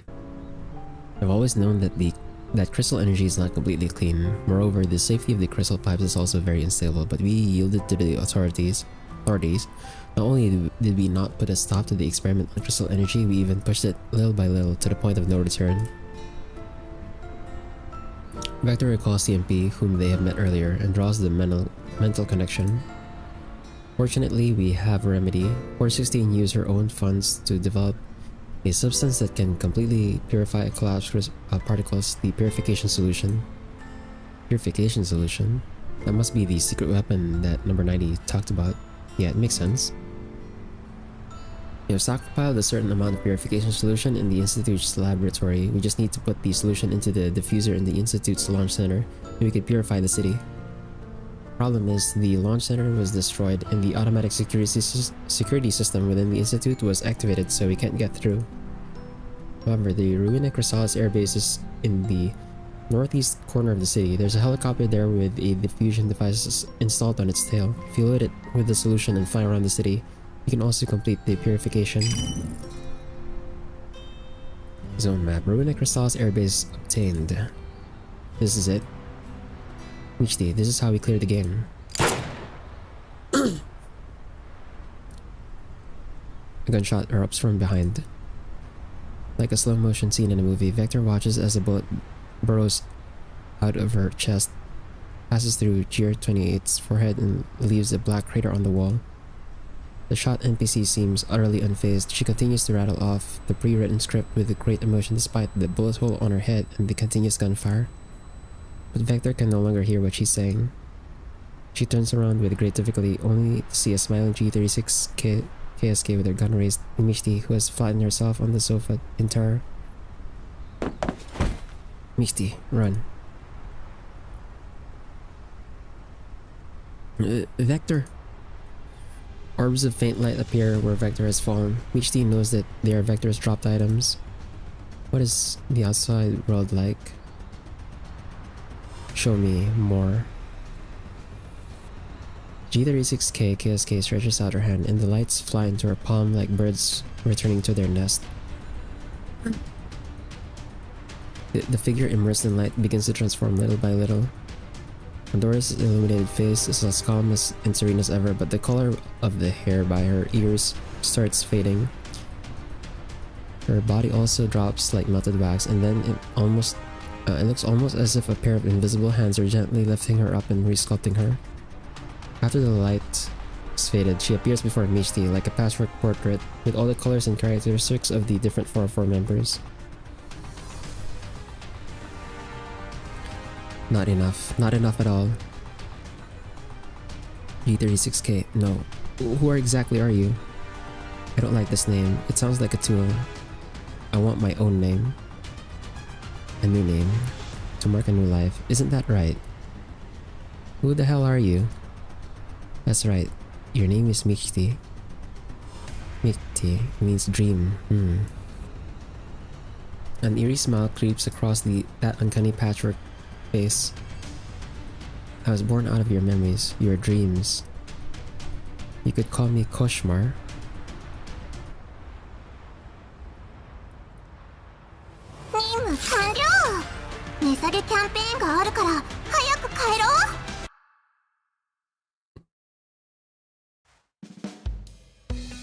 We're getting into a freaky territory.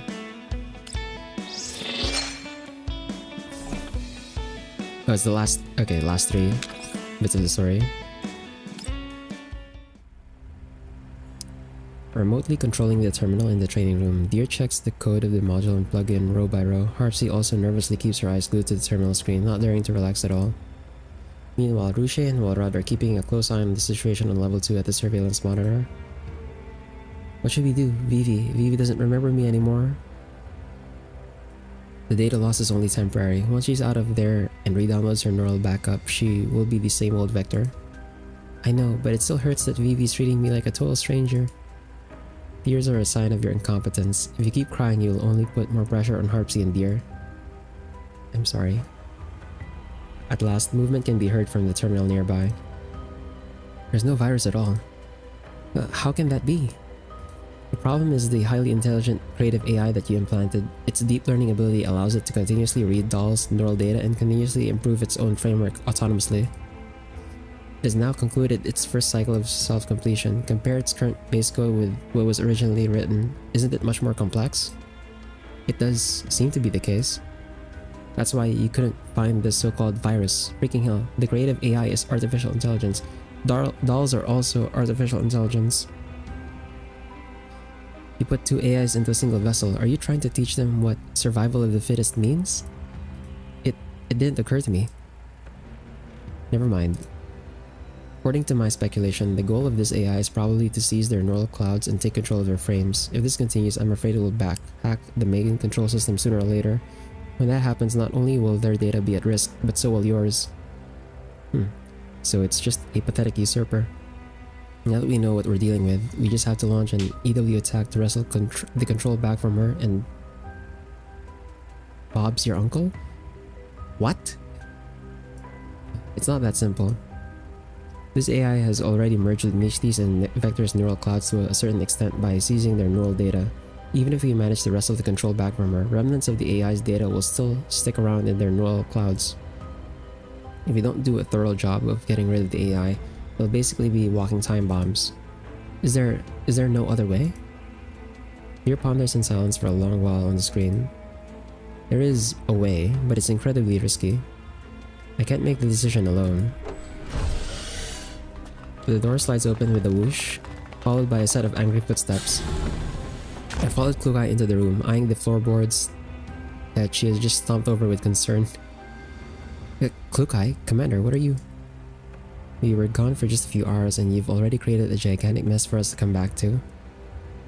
Her eyes sweep fiercely over everyone present before finally settling on Deer on the screen. Solution. Stop wasting time. Alright, here's the solution. Meanwhile, on level 2, if I respawn at this save point, a dozen invaders are outside staring hungrily at Vector in the phone booth. She checks her inventory and sighs at all the empty slots and her pitiful amount of ammo. I'll get swarmed the moment I step outside. I won't be able to save even myself, let alone Michti. On my own, I'm utterly useless. Intense gunfire interrupts Vector's moping. She watches as the invaders outside are shot in the head one by one. The area around the phone booth is cleared in no time. Vivi, are you alright? Sorry, it took us so long to get here. A girl with corkscrew twin tails throws herself at the door of the phone booth, scaring Vector by squishing her face right up against the glass. You... We arrived right on time. Good thing you haven't lost the ability to make sound judgment. I'm glad you didn't just rush out to take on these invaders and let them give you a thorough beatdown. It's safe now, come on out. You. With a frown, Vector opens the door and exits the phone booth. She dodges Ruche's flying tackle and makes her way over to Harpsy. Harpsy wrings her hand nervously. Vector, are you okay? You seem to be the real Harpsy. How did you get in here?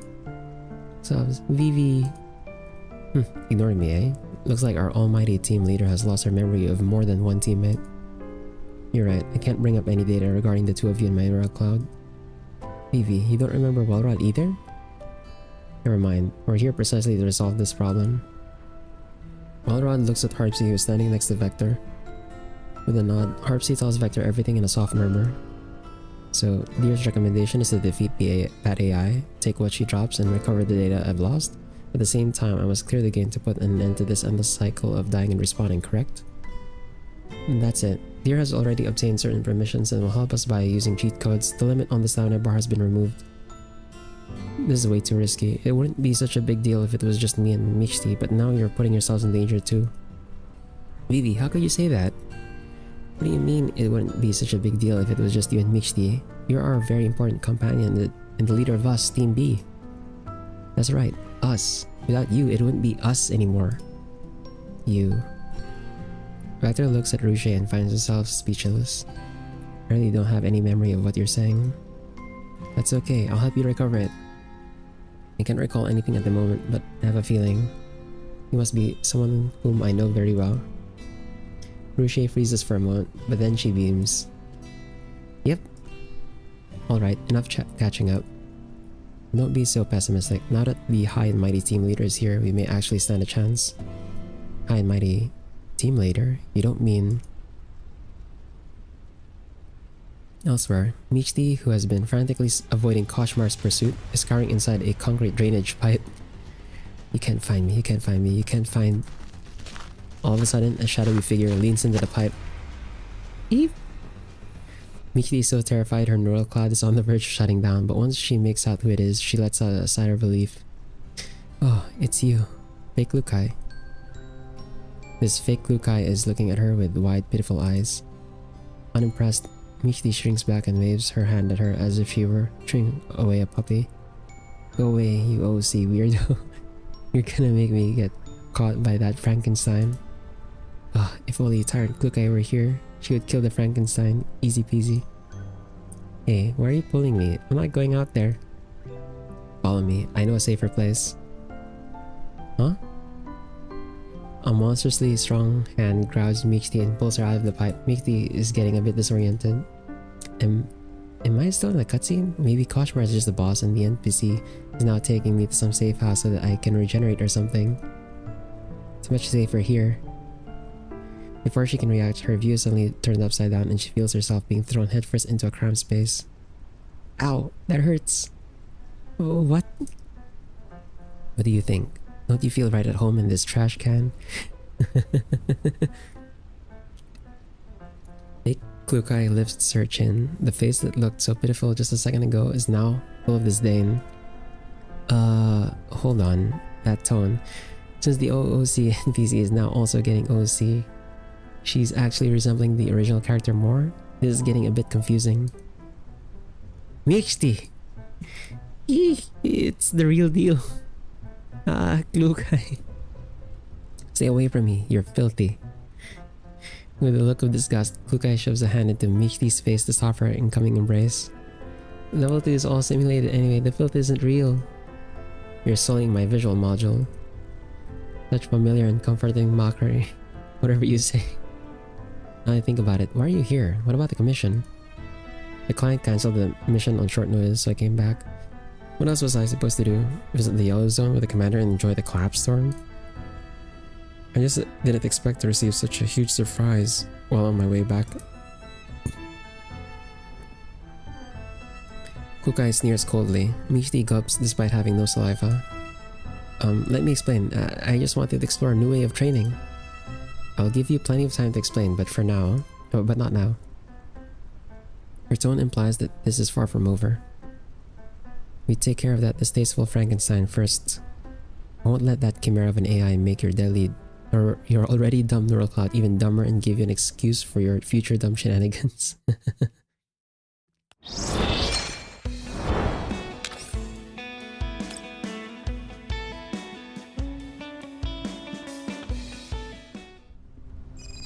Is this communicator secure? Here said he set up an encrypted comms channel that the AI won't be able to tap, so it should be secure. Oh, it's connected. Michti, can you hear? If you had called any later, I would have counted you out. See you at the save point. Put someone with a fully functional language module on the line. Everyone is scared of their boss, man. Harpsy promptly shoves the communicator into Vector's hand. Lukai, it's me, Vector. Let's cut straight to the chase. Have they briefed you on the situation? Yes, I'm all caught up. Eliminate the AI, recover our neural data, clear the game, and end the cycle. It's crucial that you follow the exact order. If you clear the game first, you won't be getting back any of the stolen data. I suggest you obtain the purification solution first so that you can clear the game right after killing the AI, thus minimizing the time between those two steps and reducing the risk of having the plan derailed. Understood. Before she can finish, the sound of a building exploding and collapsing can be heard from the other end of the line. Lukai, Koshmar is coming. Why are you screaming your head off? Is your gun a prop? Koshmar? That Frankenstein gave herself a name that means nightmare. What a joke. I'm going to turn this into her nightmare. Fierce gunfire erupts from the communicator, interwoven with piercing, anguished screams. The voice sounds somewhat familiar. Don't just stand there, run! How are things on your end? The Frankenstein keeps coming after us. Need us to come back you up? Did you not understand what I said? Vector, take your team B and get your hands on the purification solution. Mixty and I can keep Koshmar busy. Ah, Lukai, invaders ahead. Shut up and shoot. Vector? Understood. I'll be sure to complete the mission. A three-dimensional image of the Research Institute building is displayed on the screen of Vector's watch. According to the topographic map and intelligence provided by Deer, the Institute's security protocol has been fully activated with more than 75% of the buildings damaged, so there are plenty of poorly defended openings. The west garage where we are right now is one of them. Have you got an entry route? I have planned 3 routes based on the distance, time, and number of enemies we will encounter. I personally recommend Route C, which is to go along the outer edge of the west corridor to the exterior of Zone Z, where there is a gap where the wall was blasted open. After entering Zone Z from the gap, we turn right and travel for 200 meters, at which point we will come across an air raid passage that goes all the way down. We follow the air raid passage down to level LG10, crawl along the ventilation duct there to the 5th window, and we will arrive right above the laboratory where the solution is stored. What's your reason for choosing this route? It's relatively safe. It's a little convoluted, but the defenses along this route are the weakest. We may run into security droids on patrol near the gap leading to Zone Z, but that's it. As for the patrols within the lab, the enemies are in the open while we have the advantage of surprise, so they pose no threat at all. Walrod plants a hand on her hip, looking the very picture of confidence. Walrod, yes? You don't have to keep reiterating the loss of your neural data. No, I just think that you're capable of making detailed plans and have a commanding presence. You're more of a team leader than me. Huh? Please don't say that. You're great too, Vivi. There's no need to spare my feelings. I'm merely stating facts. However, you haven't considered a potential problem. Go on then. Vector points at herself. You? Walrod can't help but show a hint of surprise. Since I lack sufficient information of both you and Ruche, it is impossible for me to assign roles and coordinate effectively based on your strengths and weaknesses, so I would like to hand over command of this operation to you. You mean, I'm to be the team leader? You are a more suitable candidate under these circumstances. Despite the data loss, Vector appears much more certain than usual. Is there a problem? Surely this shouldn't be a challenge for you. Challenge or not, I will fulfill my responsibility. Following the entry route planned by Walrod, Team B successfully reaches the ventilation duct just above the lab. They peer into the lab through the cracks of the vent. The room is unoccupied, only a handful of equipment is still running and making some rickety noise. No enemy units in sight, no sign of the target item either. Once we're in there, Harpsy and Ruche will search for the solution. Make sure your respective search areas don't overlap. Vector and I will keep moving and be on the lookout. Roger that. The 4 dolls enter the laboratory through the vent. As Vector gets a better look at the layout of the lab, a certain fragmented scene flashes by quickly in her neural cloud. Vivi, what's wrong? Ruche asks, sensing her hesitation. The scene feels oddly familiar, like I've been here before. Familiar? Oh, you mean the simulation training we did this morning? It does look a bit similar, but there's no hostage to be rescued this time. Simulation training. Have you also lost this part of your memory? You almost got into a big fight with Walrod because she didn't stick to the operation plan. You can leave out the superfluous information. Walrod, who's standing guard nearby, suddenly coughs loudly. Have you found the solution? Guys, I think I've got it. Harpsy calls out from one end of the laboratory. Next to her is an opened electronic cabinet with glass jars filled with green liquid neatly stacked inside. Wow, that's great. Just then, the alarm starts blaring.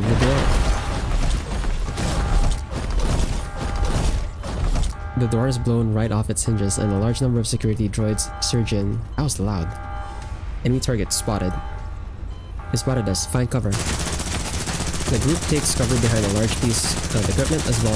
Bullets rain down like a torrential storm, slamming into the machine with a deafening roar. Seizing the brief moment when the enemies are reloading, Walrod peeks out from behind cover with a riot shield. However, after only a few shots, she's forced back under another hail of bullets. Damn it, the enemy units in the game can actually share information with each other. The approaching enemies give her no time to finish her sentence.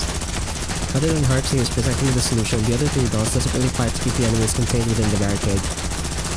There's no end to these droids. What if I draw the fire and you guys get torn for it through the vent? No, that would be certain death for you. And quite frankly, you alone won't be able to stall them long enough for all of us to make it safely through the vent. And think of another way. We can't do this all day. Our only choice is to clear a path with grenades and charge through the main entrance. The weight in Walrod's hand is suddenly gone when she looks at Vector has already grabbed her right shield and charged out of cover. What are you doing, Vector? The enemies instantly shift their aim and unleash a relentless barrage towards Vector. Make for the vent.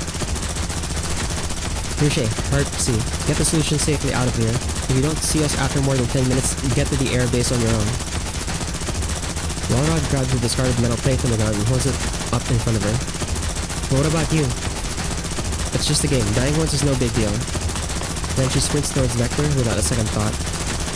Why did you act without permission? I'm the team leader here.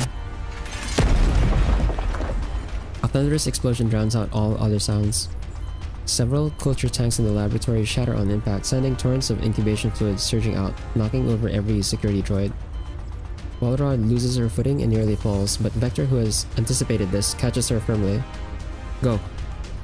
From the corner of her eye, Walrod spots Ruche and Harpsy already crawling into the ventilation duct. Without hesitation, Vector grabs Walrod's hand and pulls her towards the exit of the lab. So you actually had a plan. Sorry, I know it's risky, but it was an opportunity that I had to seize. No, I should be the one to apologize. Huh? You'll understand what I mean when you have your neural data back. More sporadic gunshots can be heard from behind them. It's like our culture fluid cannons didn't get rid of all the vermin.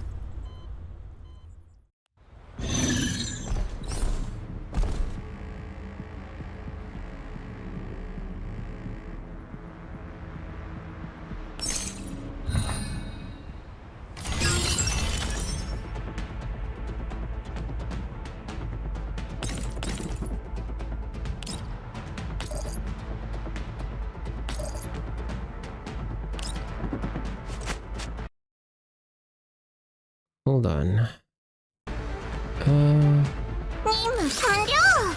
値下げキャンペーンがあるから早く帰ろう。 Hold on. Let me check something here. Did this stream break at some point without me noticing at all? No, the YouTube side seems fine. Twitch side also seems fine.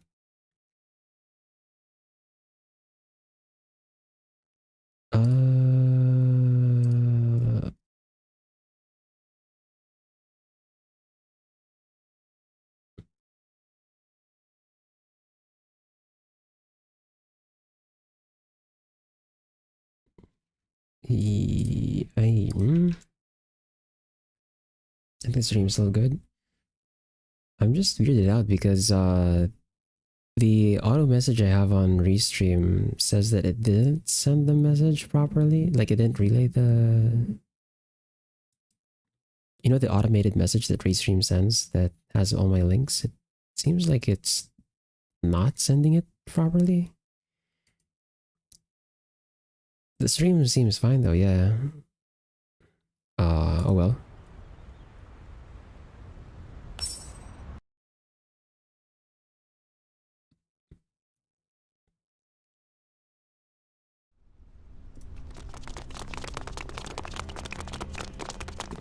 I did have a problem with Restream earlier before starting the stream as well, so it might just be Restream acting up again. Having successfully acquired the purification solution and withdrawn from the Research Institute, Team B is now moving towards the northeastern corner of Runa Crystallis under the cover of night as quickly as they can. Harpsy, can you contact Mixty and Lukai? The comms channel is still online, but nobody's answering. Keep the line open. Okay. Harpsy sends another comms request. Unlike before, when her requests were met with nothing but a long, tedious dial tone, the call is answered almost instantly. This is Harpsy. We've secured the purification solution and are heading towards the Runa Crystallis airbase. Purification solution? Since the signal is unstable, the speaker's face isn't shown on screen. But the voice belongs to neither Kukai nor Mixti. I see. Huh? Wait for me, I'll be right there. The call is terminated.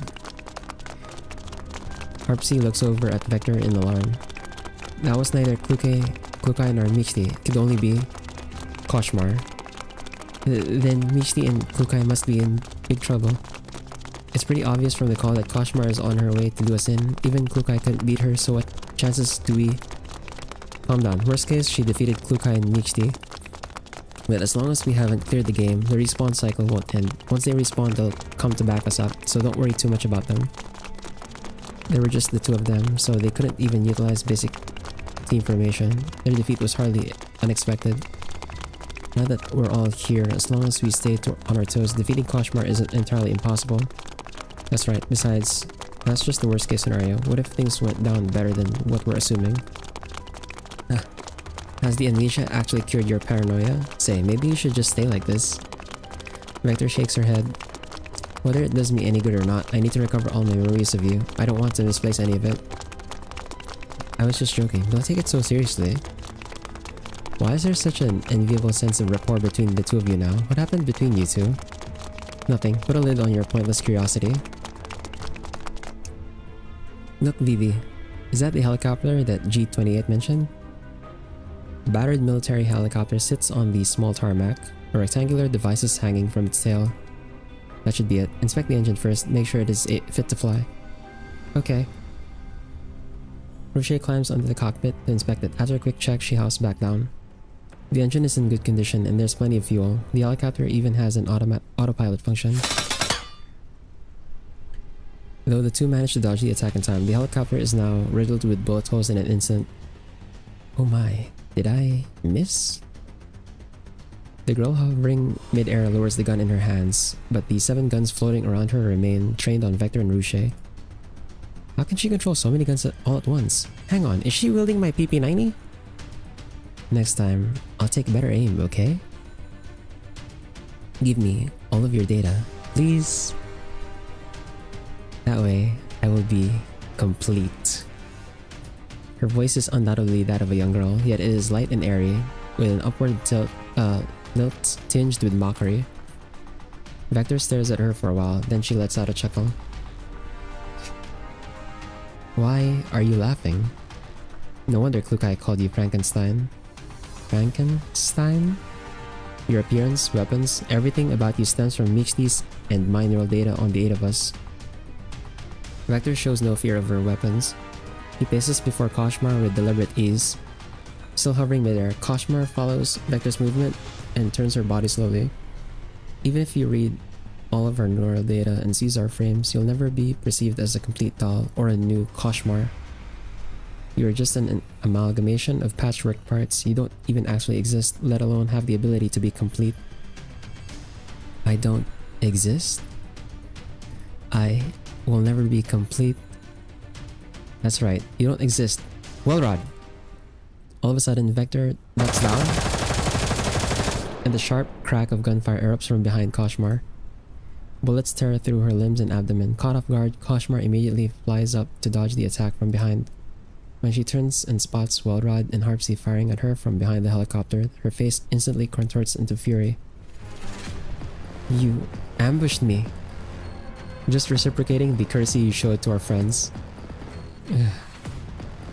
I want to have my own frame, like the rest of you. I want to experience the outside world. I can have my own data, all this data. It's all me. Koshmar lets out an anguished shriek. The floating guns around her start spinning and firing wildly in all directions. Spread out. Amidst the chaos, a stray bullet strikes the purification solution that had been strapped to Harpsy's arm, sending the glass container tumbling. The fluorescent green liquid instantly catches Koshmar's attention. The purification solution. She halts her reckless barrage and aims her gun at the container. Oh no. Vector lunges to shield the container, but Koshmar has already pulled the trigger, and the bullet shoots straight towards Vector's head. Vivi, look out! The loud noise is followed by a dreadful silence. Vector opens her eyes. The glass container in her arms is intact, and she isn't met with the dreaded "You died" text. Then that gunshot. Holy shit. What kind of ultimate kill stealer are you? You even managed to hit an airborne bullet. Starting from tomorrow, you're adding 200 shots to your dynamic target practice. I was complimenting you. Ow! Hearing the familiar voices coming from behind, Vector turns and sees Klukai landing gracefully after vaulting over the railing alongside a stumbling Mighty. Vivi, are you alright? Yeah, I'm fine. Vector grips the container tightly, her fingers still trembling. If you're okay, then get up right now. The fight isn't over yet.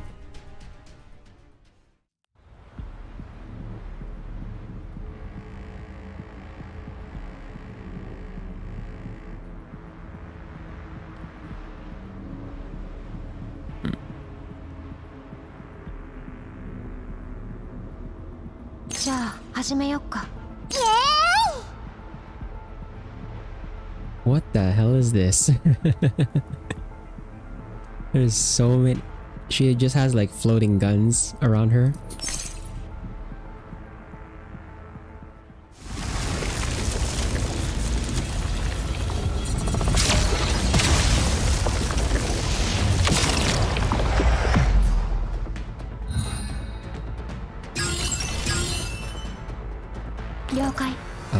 I'm just gonna immediately Oh!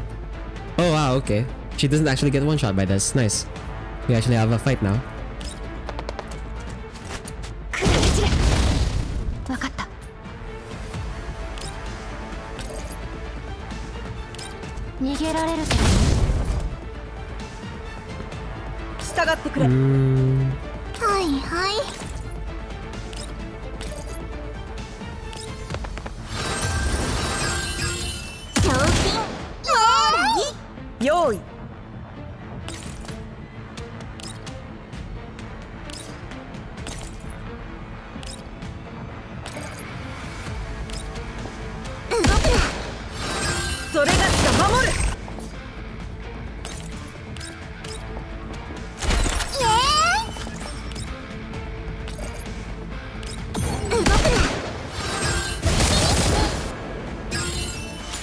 Poshmark? Why is it named Nightmare? So, it started out as an, wait, hold on. Okay, they're done firing. It started out as a, it started out as an AI, or, because they were basically using an AI as sort of a game director. Like, you know how the Left 4 Dead has like a director that sort of decides when you start facing waves and stuff in game. So think of it like that, except they were trying to use the AI to gamify the combat training for Mishti. But then because it's like an advanced AI, it started just stealing their memories. So she kind of took her name from Michti's name, because Michti is like supposed to be dream. So Poshmark called herself Nightmare because she's like an amalgamation of like all of the neural data that she's been stealing from their combat training earlier. Poshmark cannot withstand the combined firepower of the 6 dolls. The floating guns around her are shattered one by one. At last, she can hold out no longer. She plummets from mid-air, hitting the ground with a brutal thud, then becomes motionless. Klukai steps forward, firing a couple of rounds into her body just to be sure. After confirming no further movement, she signals the others, and one by one they emerge from cover. Is it over? But the helicopter got shot into Swiss cheese, so what do we do now? Walrod, Ruche, go check the status of the helicopter. If it's not usable, check the other aircraft. No way this helicopter is the only functional aircraft on the entire airbase. There's actually a distinct possibility. Ow. Why did you bonk me on the head? Shut up already. Go with Vector and recover your neural data. Poshmark will be back after she respawns. Haven't you destroyed all the nearby save points while we are on our way here? She won't get here that soon. If you think you can escape your punishment in reality, you're being delusional. Any more procrastination will only double the punishment. Mishti pouts and shuffles closer to Poshmark. Strange, why can't I recover? Whoa! Poshmark, who has been lying motionless on the ground, suddenly lifts her head. Mishti yelps and jumps back in fright. But Poshmark ignores Mishti entirely. Instead, she turns and bolts towards Vector, who is holding the purification solution. Her movement swift and her intent crystal clear. Ruche and Walrod, who have been inspecting the helicopter nearby, are drawn to the commotion by Mixti's startled cry. Lukai and Vector are the first to react. Without hesitation, they draw their guns and open fire on Koshmar. A fresh burst of bullets completely severs Koshmar's already dangling left arm, but she doesn't even flinch. With her still functional right hand, she brushes against a shadowy, decorative mark on the side of her right thigh. Electronic currents crackle around her. Then, with a flash of white light that illuminates the darkness, the shadow solidifies into a drawn blade. Without slowing, she lunges at Vector with the weapon. Not fair. Not fair. It's not fair. If I'm stuck here, you're not leaving either. Crap. There's no time to dodge. The raised blade gleams coldly under the moonlight. Bang. A small figure suddenly barrels into Koshmar from the side, knocking her away from Vector. Vector immediately ceases firing, but not before a stray bullet strikes the body of Koshmar's assailant. You. Koshmar instinctively clamps down on the doll who has crashed into her, and in the struggle, her blade veers slightly before plunging downward with full force. Oof. Mixty. Damn it, this is supposed to be a game, so why does it hurt like a bitch? Misty collapses like a marionette with its strings cut, her form dissolving into scattered fragments of light. Gosh darn it, the nearest save point is so far away. Guess I'm not coming back. Vector, I'll be waiting for you in the future. The light completely fades away. Don't just stand there. Attack! Shoot her to bits! Took me some time to get the name mixed in on. It is in form for some reason. Probably just the way it was localized. At Klukai's sharp command, another hail of bullets rain down on Koshmar. Bullets tear through and riddle her body. As Klukai gives the final order, Koshmar's body gradually breaks apart into smaller and smaller fragments. Koshmar's anguished screams fade, and at the same time, the fragments of her body begin to glow. Stop. The doll sees their attack. The broken pieces dissolve, unraveling into delicate threads of light that peel away from Koshmar's remains.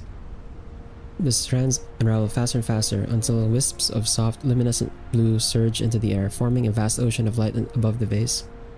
Part of the glowing tide drifts into the distance while the rest rushes straight towards Vector, flowing into her body. That's... The waves of light flood Vector's mind. She can't help but bend forward, sinking to her knees. In front of her, more hands overlap. Following the arms upward, she sees familiar features begin to take shape on two once blank faces.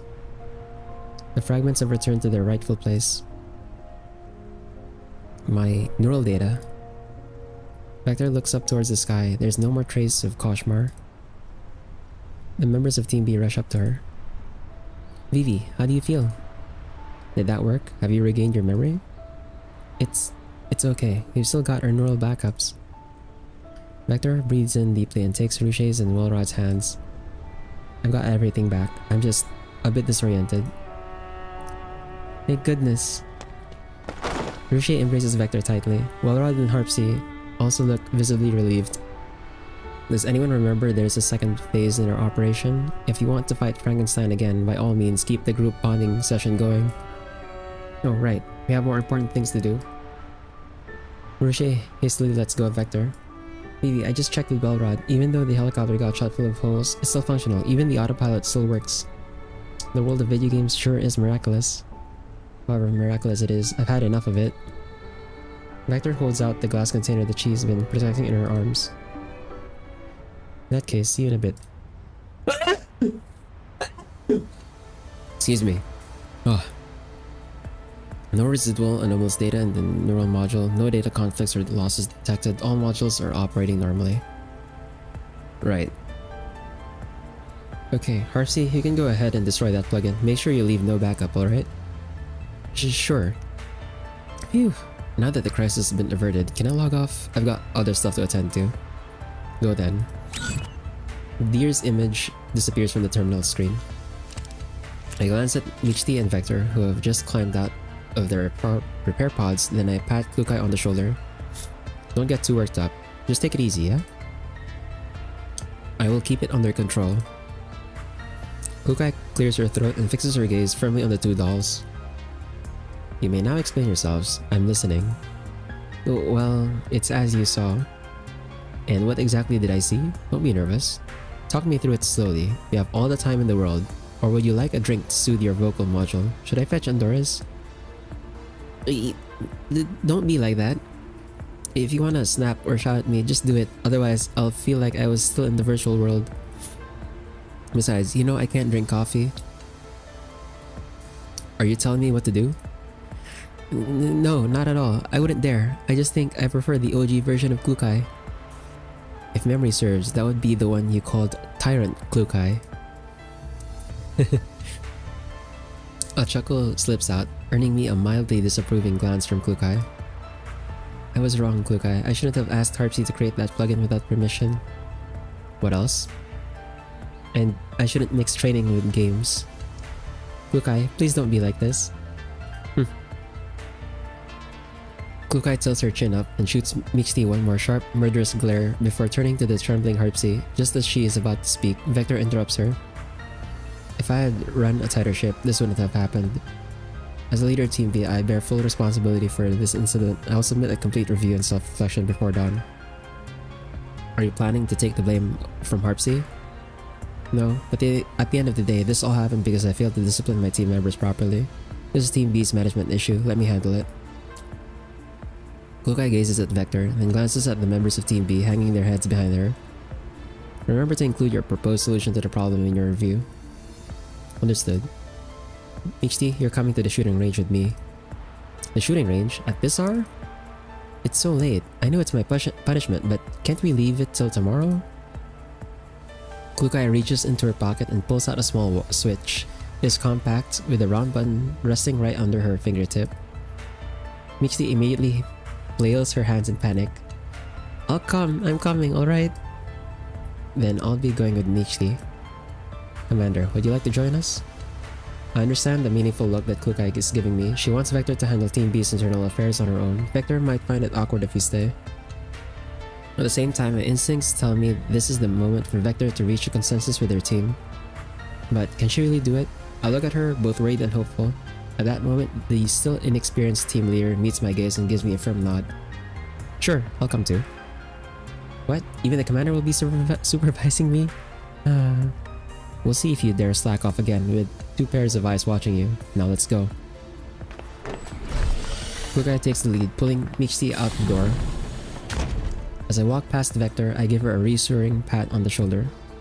She looks up at me with silent understanding. The footsteps in the hallway gradually fade into the distance, and the remaining members of Team B let out a collective sigh of relief. I was so scared, I didn't dare speak at all. I'm not surprised, you scaredy cat. Like you were any better. You were also staring at your toes and avoiding Kukai's eyes yourself. I was resting my eyes. I seriously wonder how the members of Team A hang out with Kukai on a daily basis. Thank goodness our VV is so much more approachable.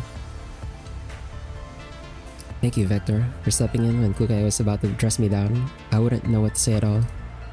No, I wasn't trying to defend you. Huh? Even though I sensed that something wasn't right, I didn't insist on putting a stop to it, and your disregard for rules and protocols is all because I did not set a good example. I must take full responsibility for everything that happened. We didn't disregard. Seeing that Welrod still intends to argue that point, Vector cuts her off firmly.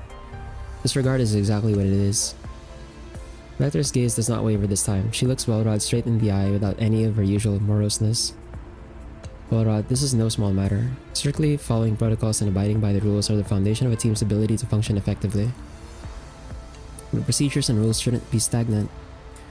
Even if they need to be adjusted, the changes must be thoroughly tested, otherwise they'll end up like a chandelier crashing down in the middle of a battle, hindering the team or worse, hurting someone. Do you understand, Welrod?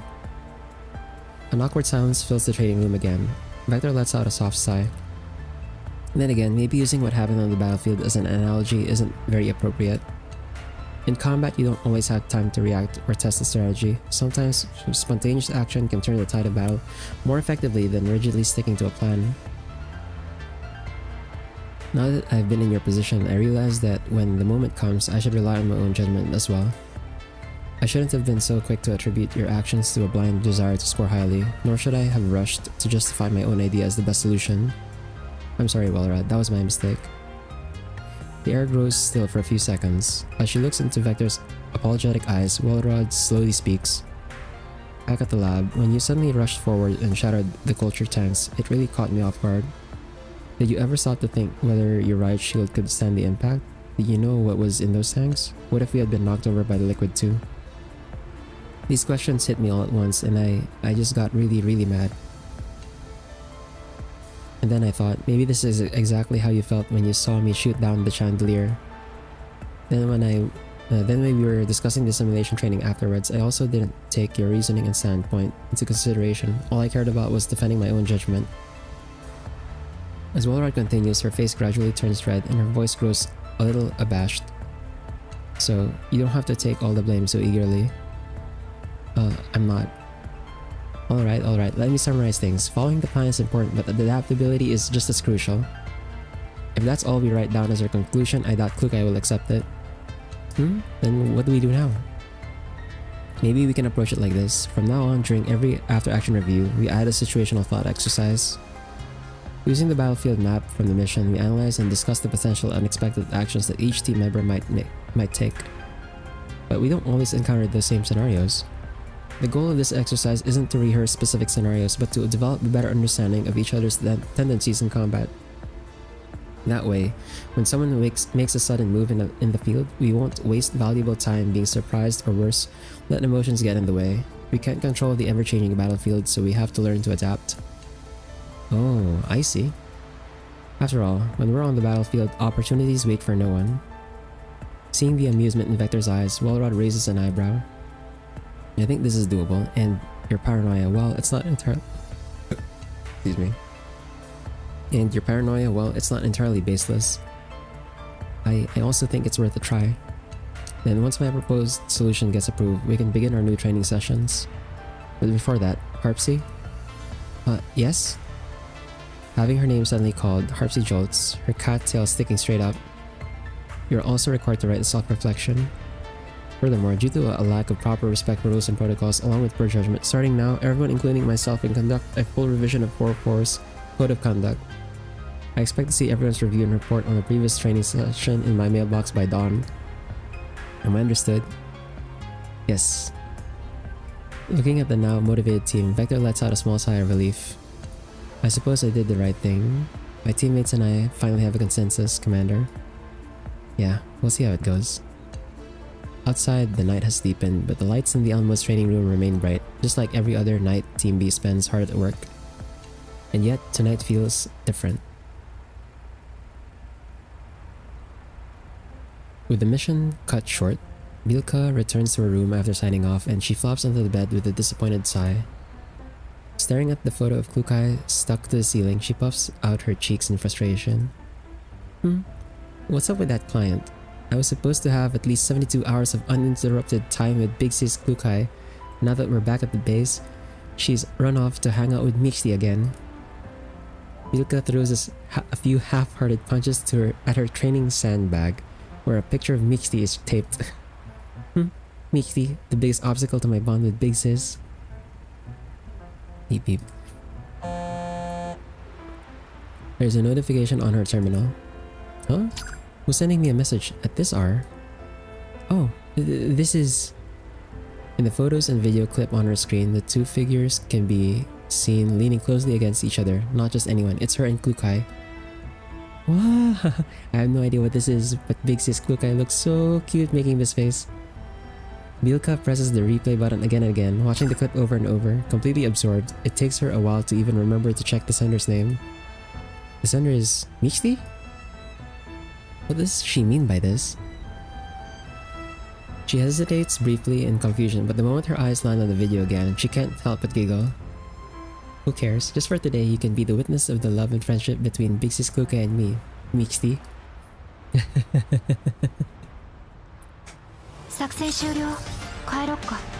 Okay. So there's the story. That was Vector's character event.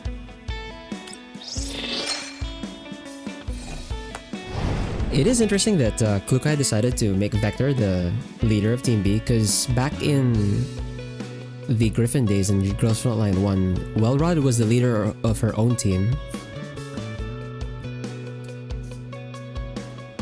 So I kind of understand why she would be at odds with Vector at the very beginning.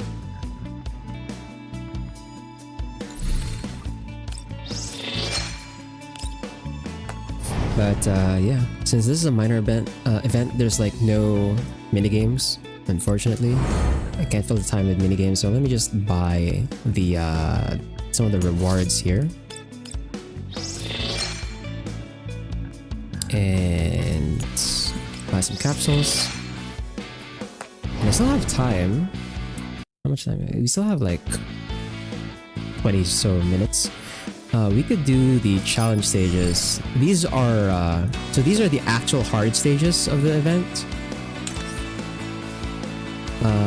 Though I think these are also like time locked, so I think I can only do this one first.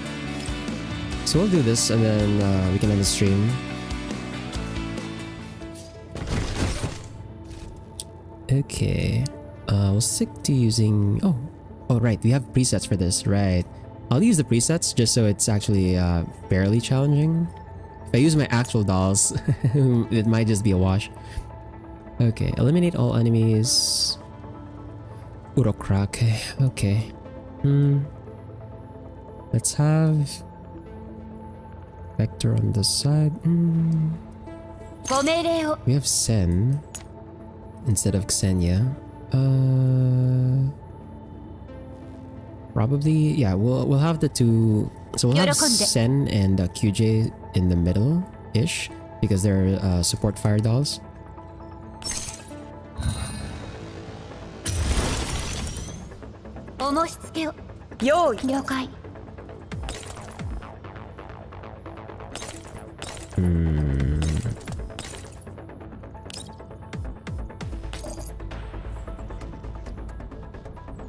So there's a lot of elevation, so I can't hit the others there.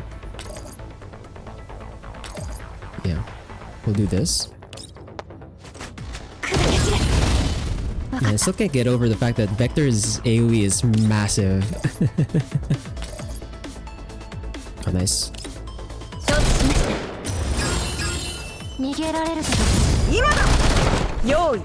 Okay. Let's do. Yes, QG can reach that one.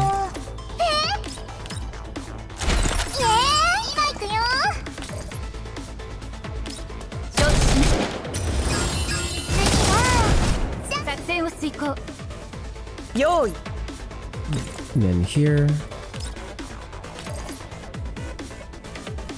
Oh crap, Sen doesn't have a support type for that one already. Oh well.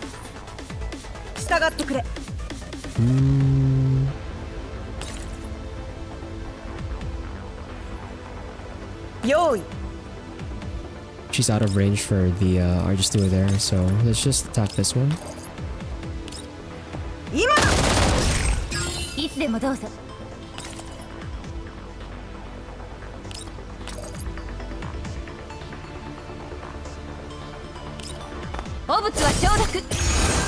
Oh nice, she crit. Okay.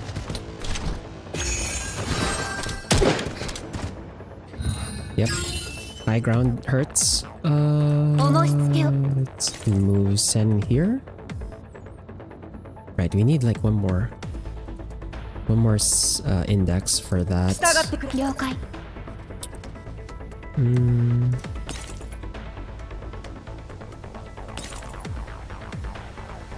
We have to go up? No.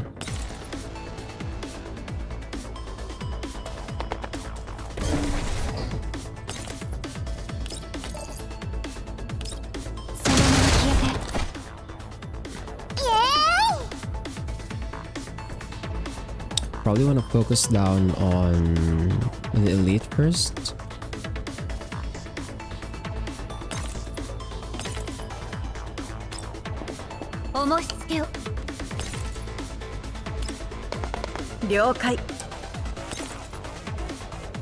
I'm not gonna shoot because I'm not in a good spot, so we won't alert them first.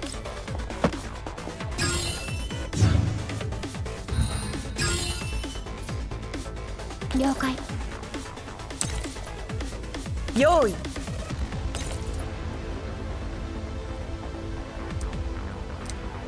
Oh, okay. That's what the switches are for.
Nice. There's a lot of damage.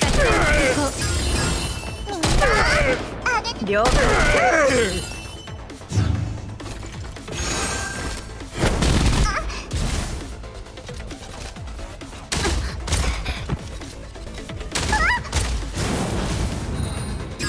Are you mentally prepared for 95% misses in XCOM 2?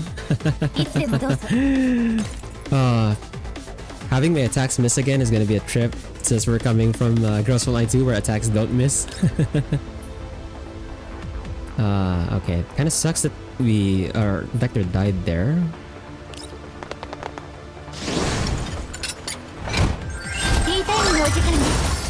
Yoi.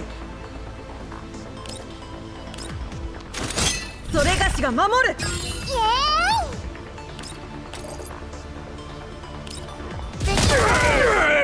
よい終わりだ At least the lead is dead.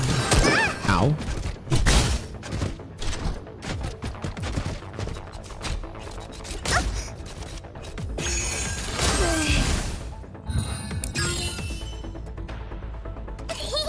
Okay, we need Sharkry to back off, I think.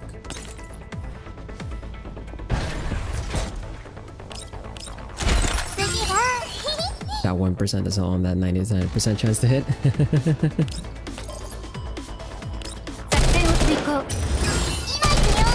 Yoi.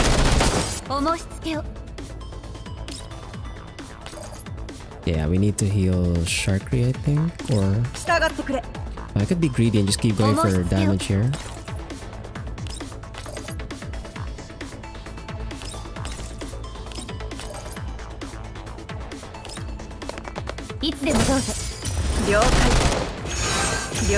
Then we can activate QJ's ult.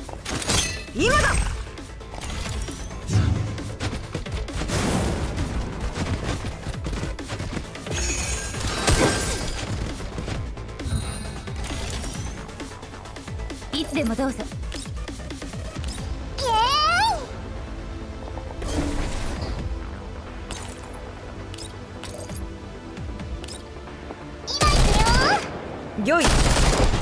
よい And then here,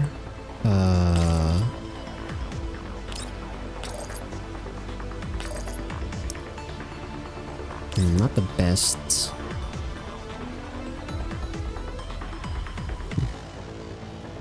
Maybe I should just heal.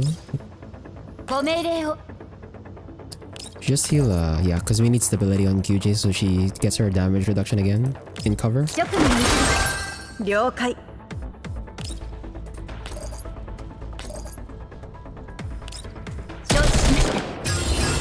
今だ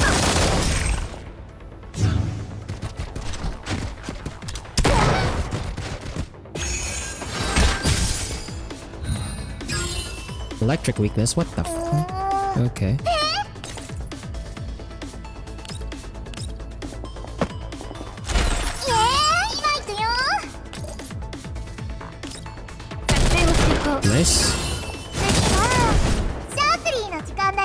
break the cover so we do full damage with Sharkery. いつでもどうぞ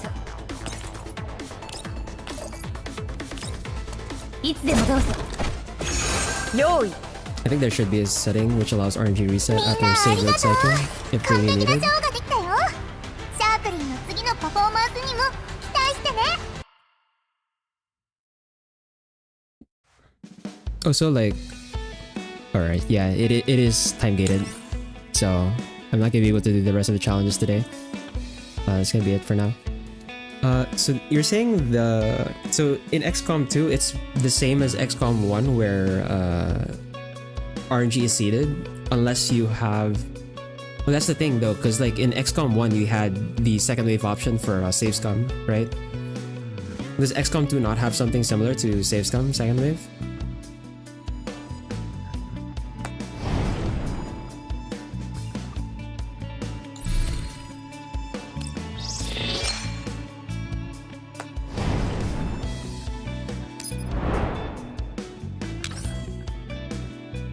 I don't know for sure, but I explained it there.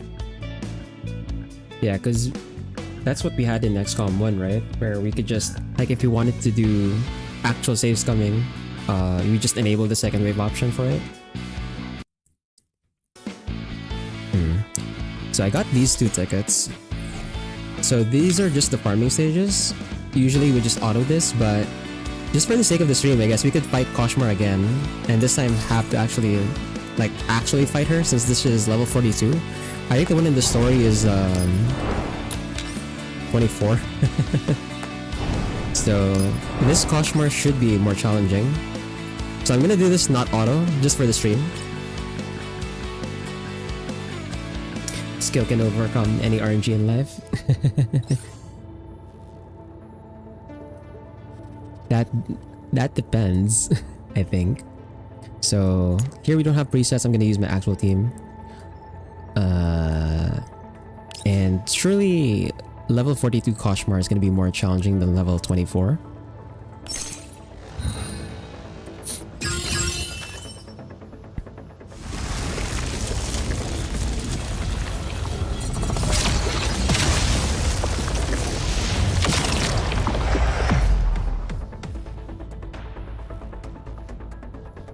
You know, Mika has this thing where like all of the enemy, well, not all, but like a lot of the enemies that Mika makes are always hot for some reason. Like Koshmar's kind of hot, don't you think?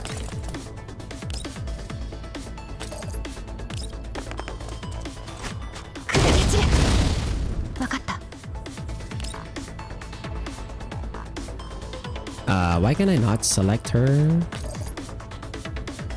What?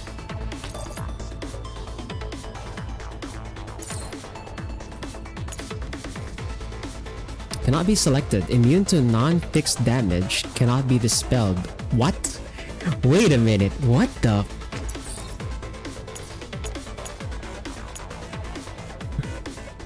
Okay, I think I need to read this one. Koshmar starts in Interminable Veil mode, which deactivates on turn 5. For every imaginary friend entering data reconstruction mode, Koshmar loses 4% of her max HP and gains 1 stack of crisis awareness. For every imaginary friend entering stability break, Koshmar loses 1% of her max HP. If all imaginary friends are in data reconstruction mode, Koshmar deactivates Interminable Veil and gains self-protection. Oh! I'm using the wrong team for this. I'm using a single target team. Okay, hold on. Thankfully, this doesn't consume tickets, I believe. We're gonna change our team here. So, I guess for this version, I'm gonna need a bit more AoE. My Kluke is not exactly as strong as like a fully built Kluke. I think I might use my freeze team instead.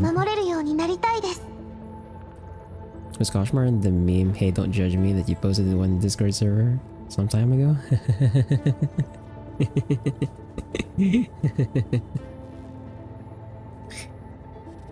That was the other boss from Aphelion. That was Blue Sphere.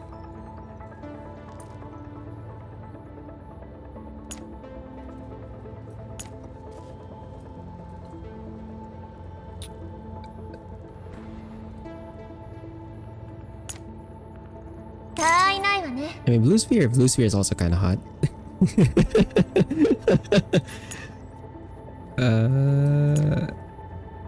I guess I run Dushev.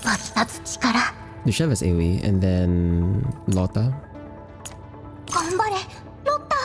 Yeah, I think my Lotta does more than my Klukai. Like, Klukai is supposed to be really strong AoE, but like my Klukai is only V0. So I think we'll go with Ice here. In terms of range, it should be right. Googling.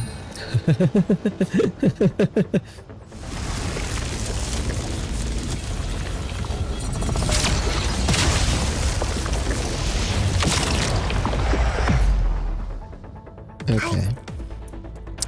Let's see if Ice is gonna work.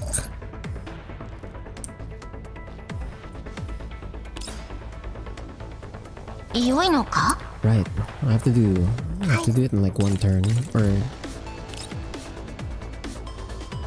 in turn 2.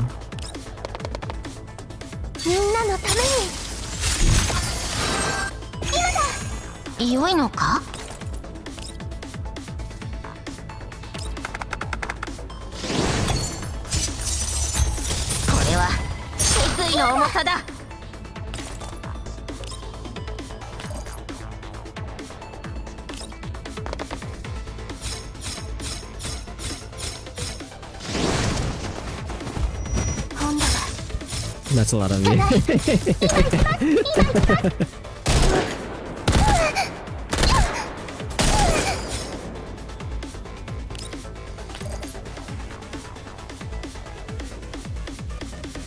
And then we can get all of the other arms with this.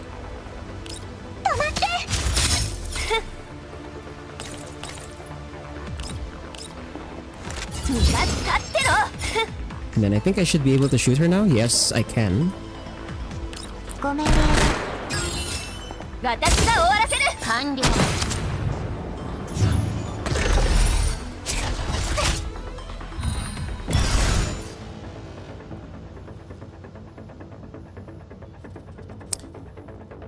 Should I have waited instead? No, I guess we have Dushev's AoE this time.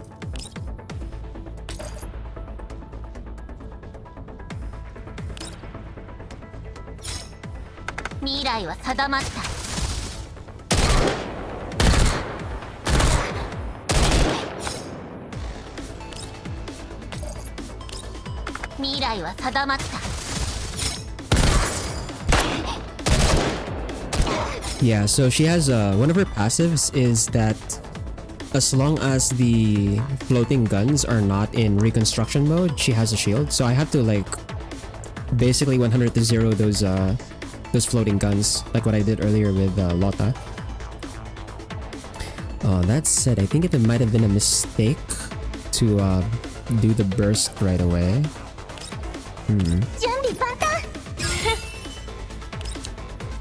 Because now I can't, like, I can't shoot.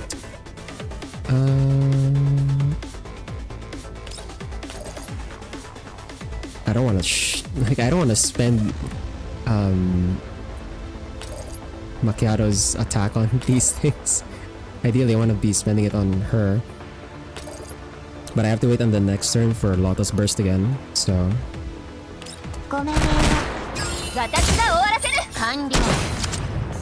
The thing though is that when these floating guns like lose their HP and also lose their stability, she also takes damage through the shield anyway, so... It's not so bad.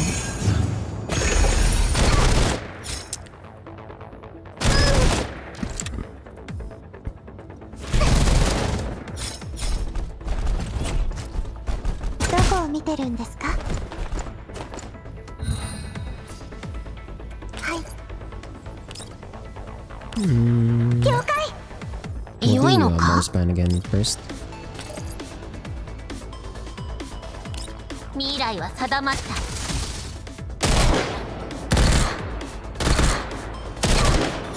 And then with Lotta's should have more damage, yeah. So Lotta's damage is actually gonna punch through here.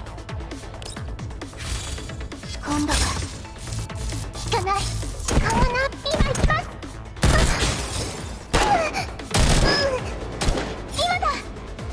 And then if I do this, yeah, okay, the damage is actually not worth it, so 準備万端。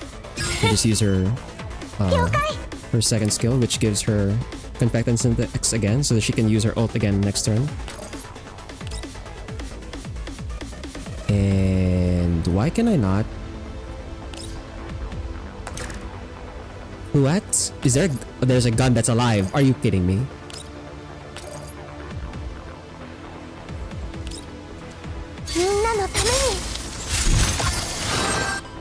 Okay, surely walk and shoot now.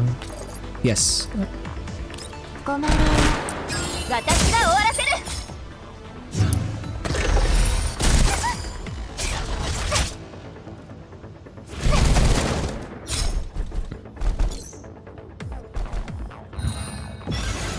So what this guy did is just a movement overwatch. So if she attacks, she's fine, but if she moves, she takes damage. 良いのか? Okay, we still have one more use of Marspan, so let's do that. 未来は定まった。今だ。 And then Lotta ult. Why am I not doing damage to some of these? I'm gonna go. 了解。 Alright, I'm gonna have to take the hit here because I think I have to use. Never mind, I will die. Lotta will die if she goes out. Okay, never mind.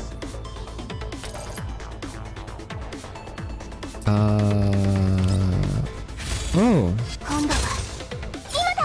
Oh, okay. I was wondering for like I was looking at the HP on the hands. I was wondering why they were not dying. I didn't realize there was like an X on Koshmar. Yeah, so a lot of AoE works on that one.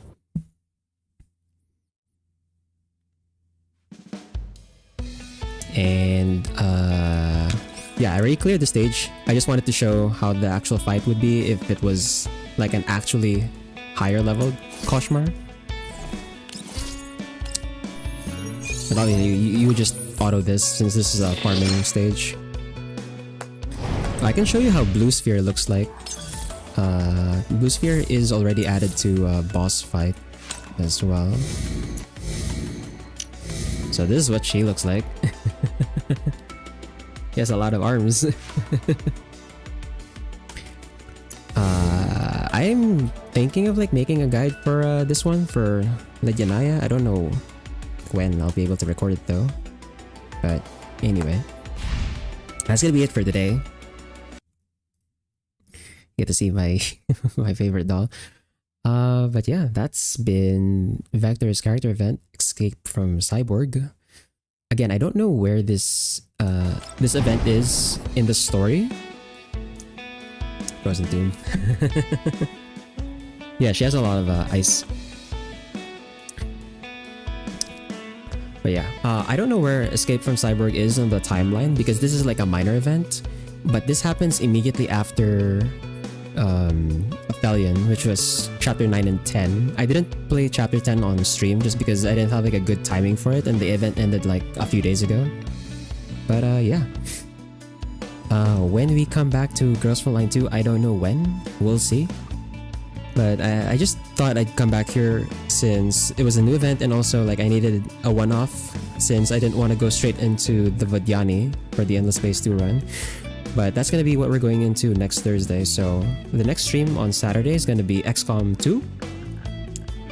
We're gonna be playing through the game.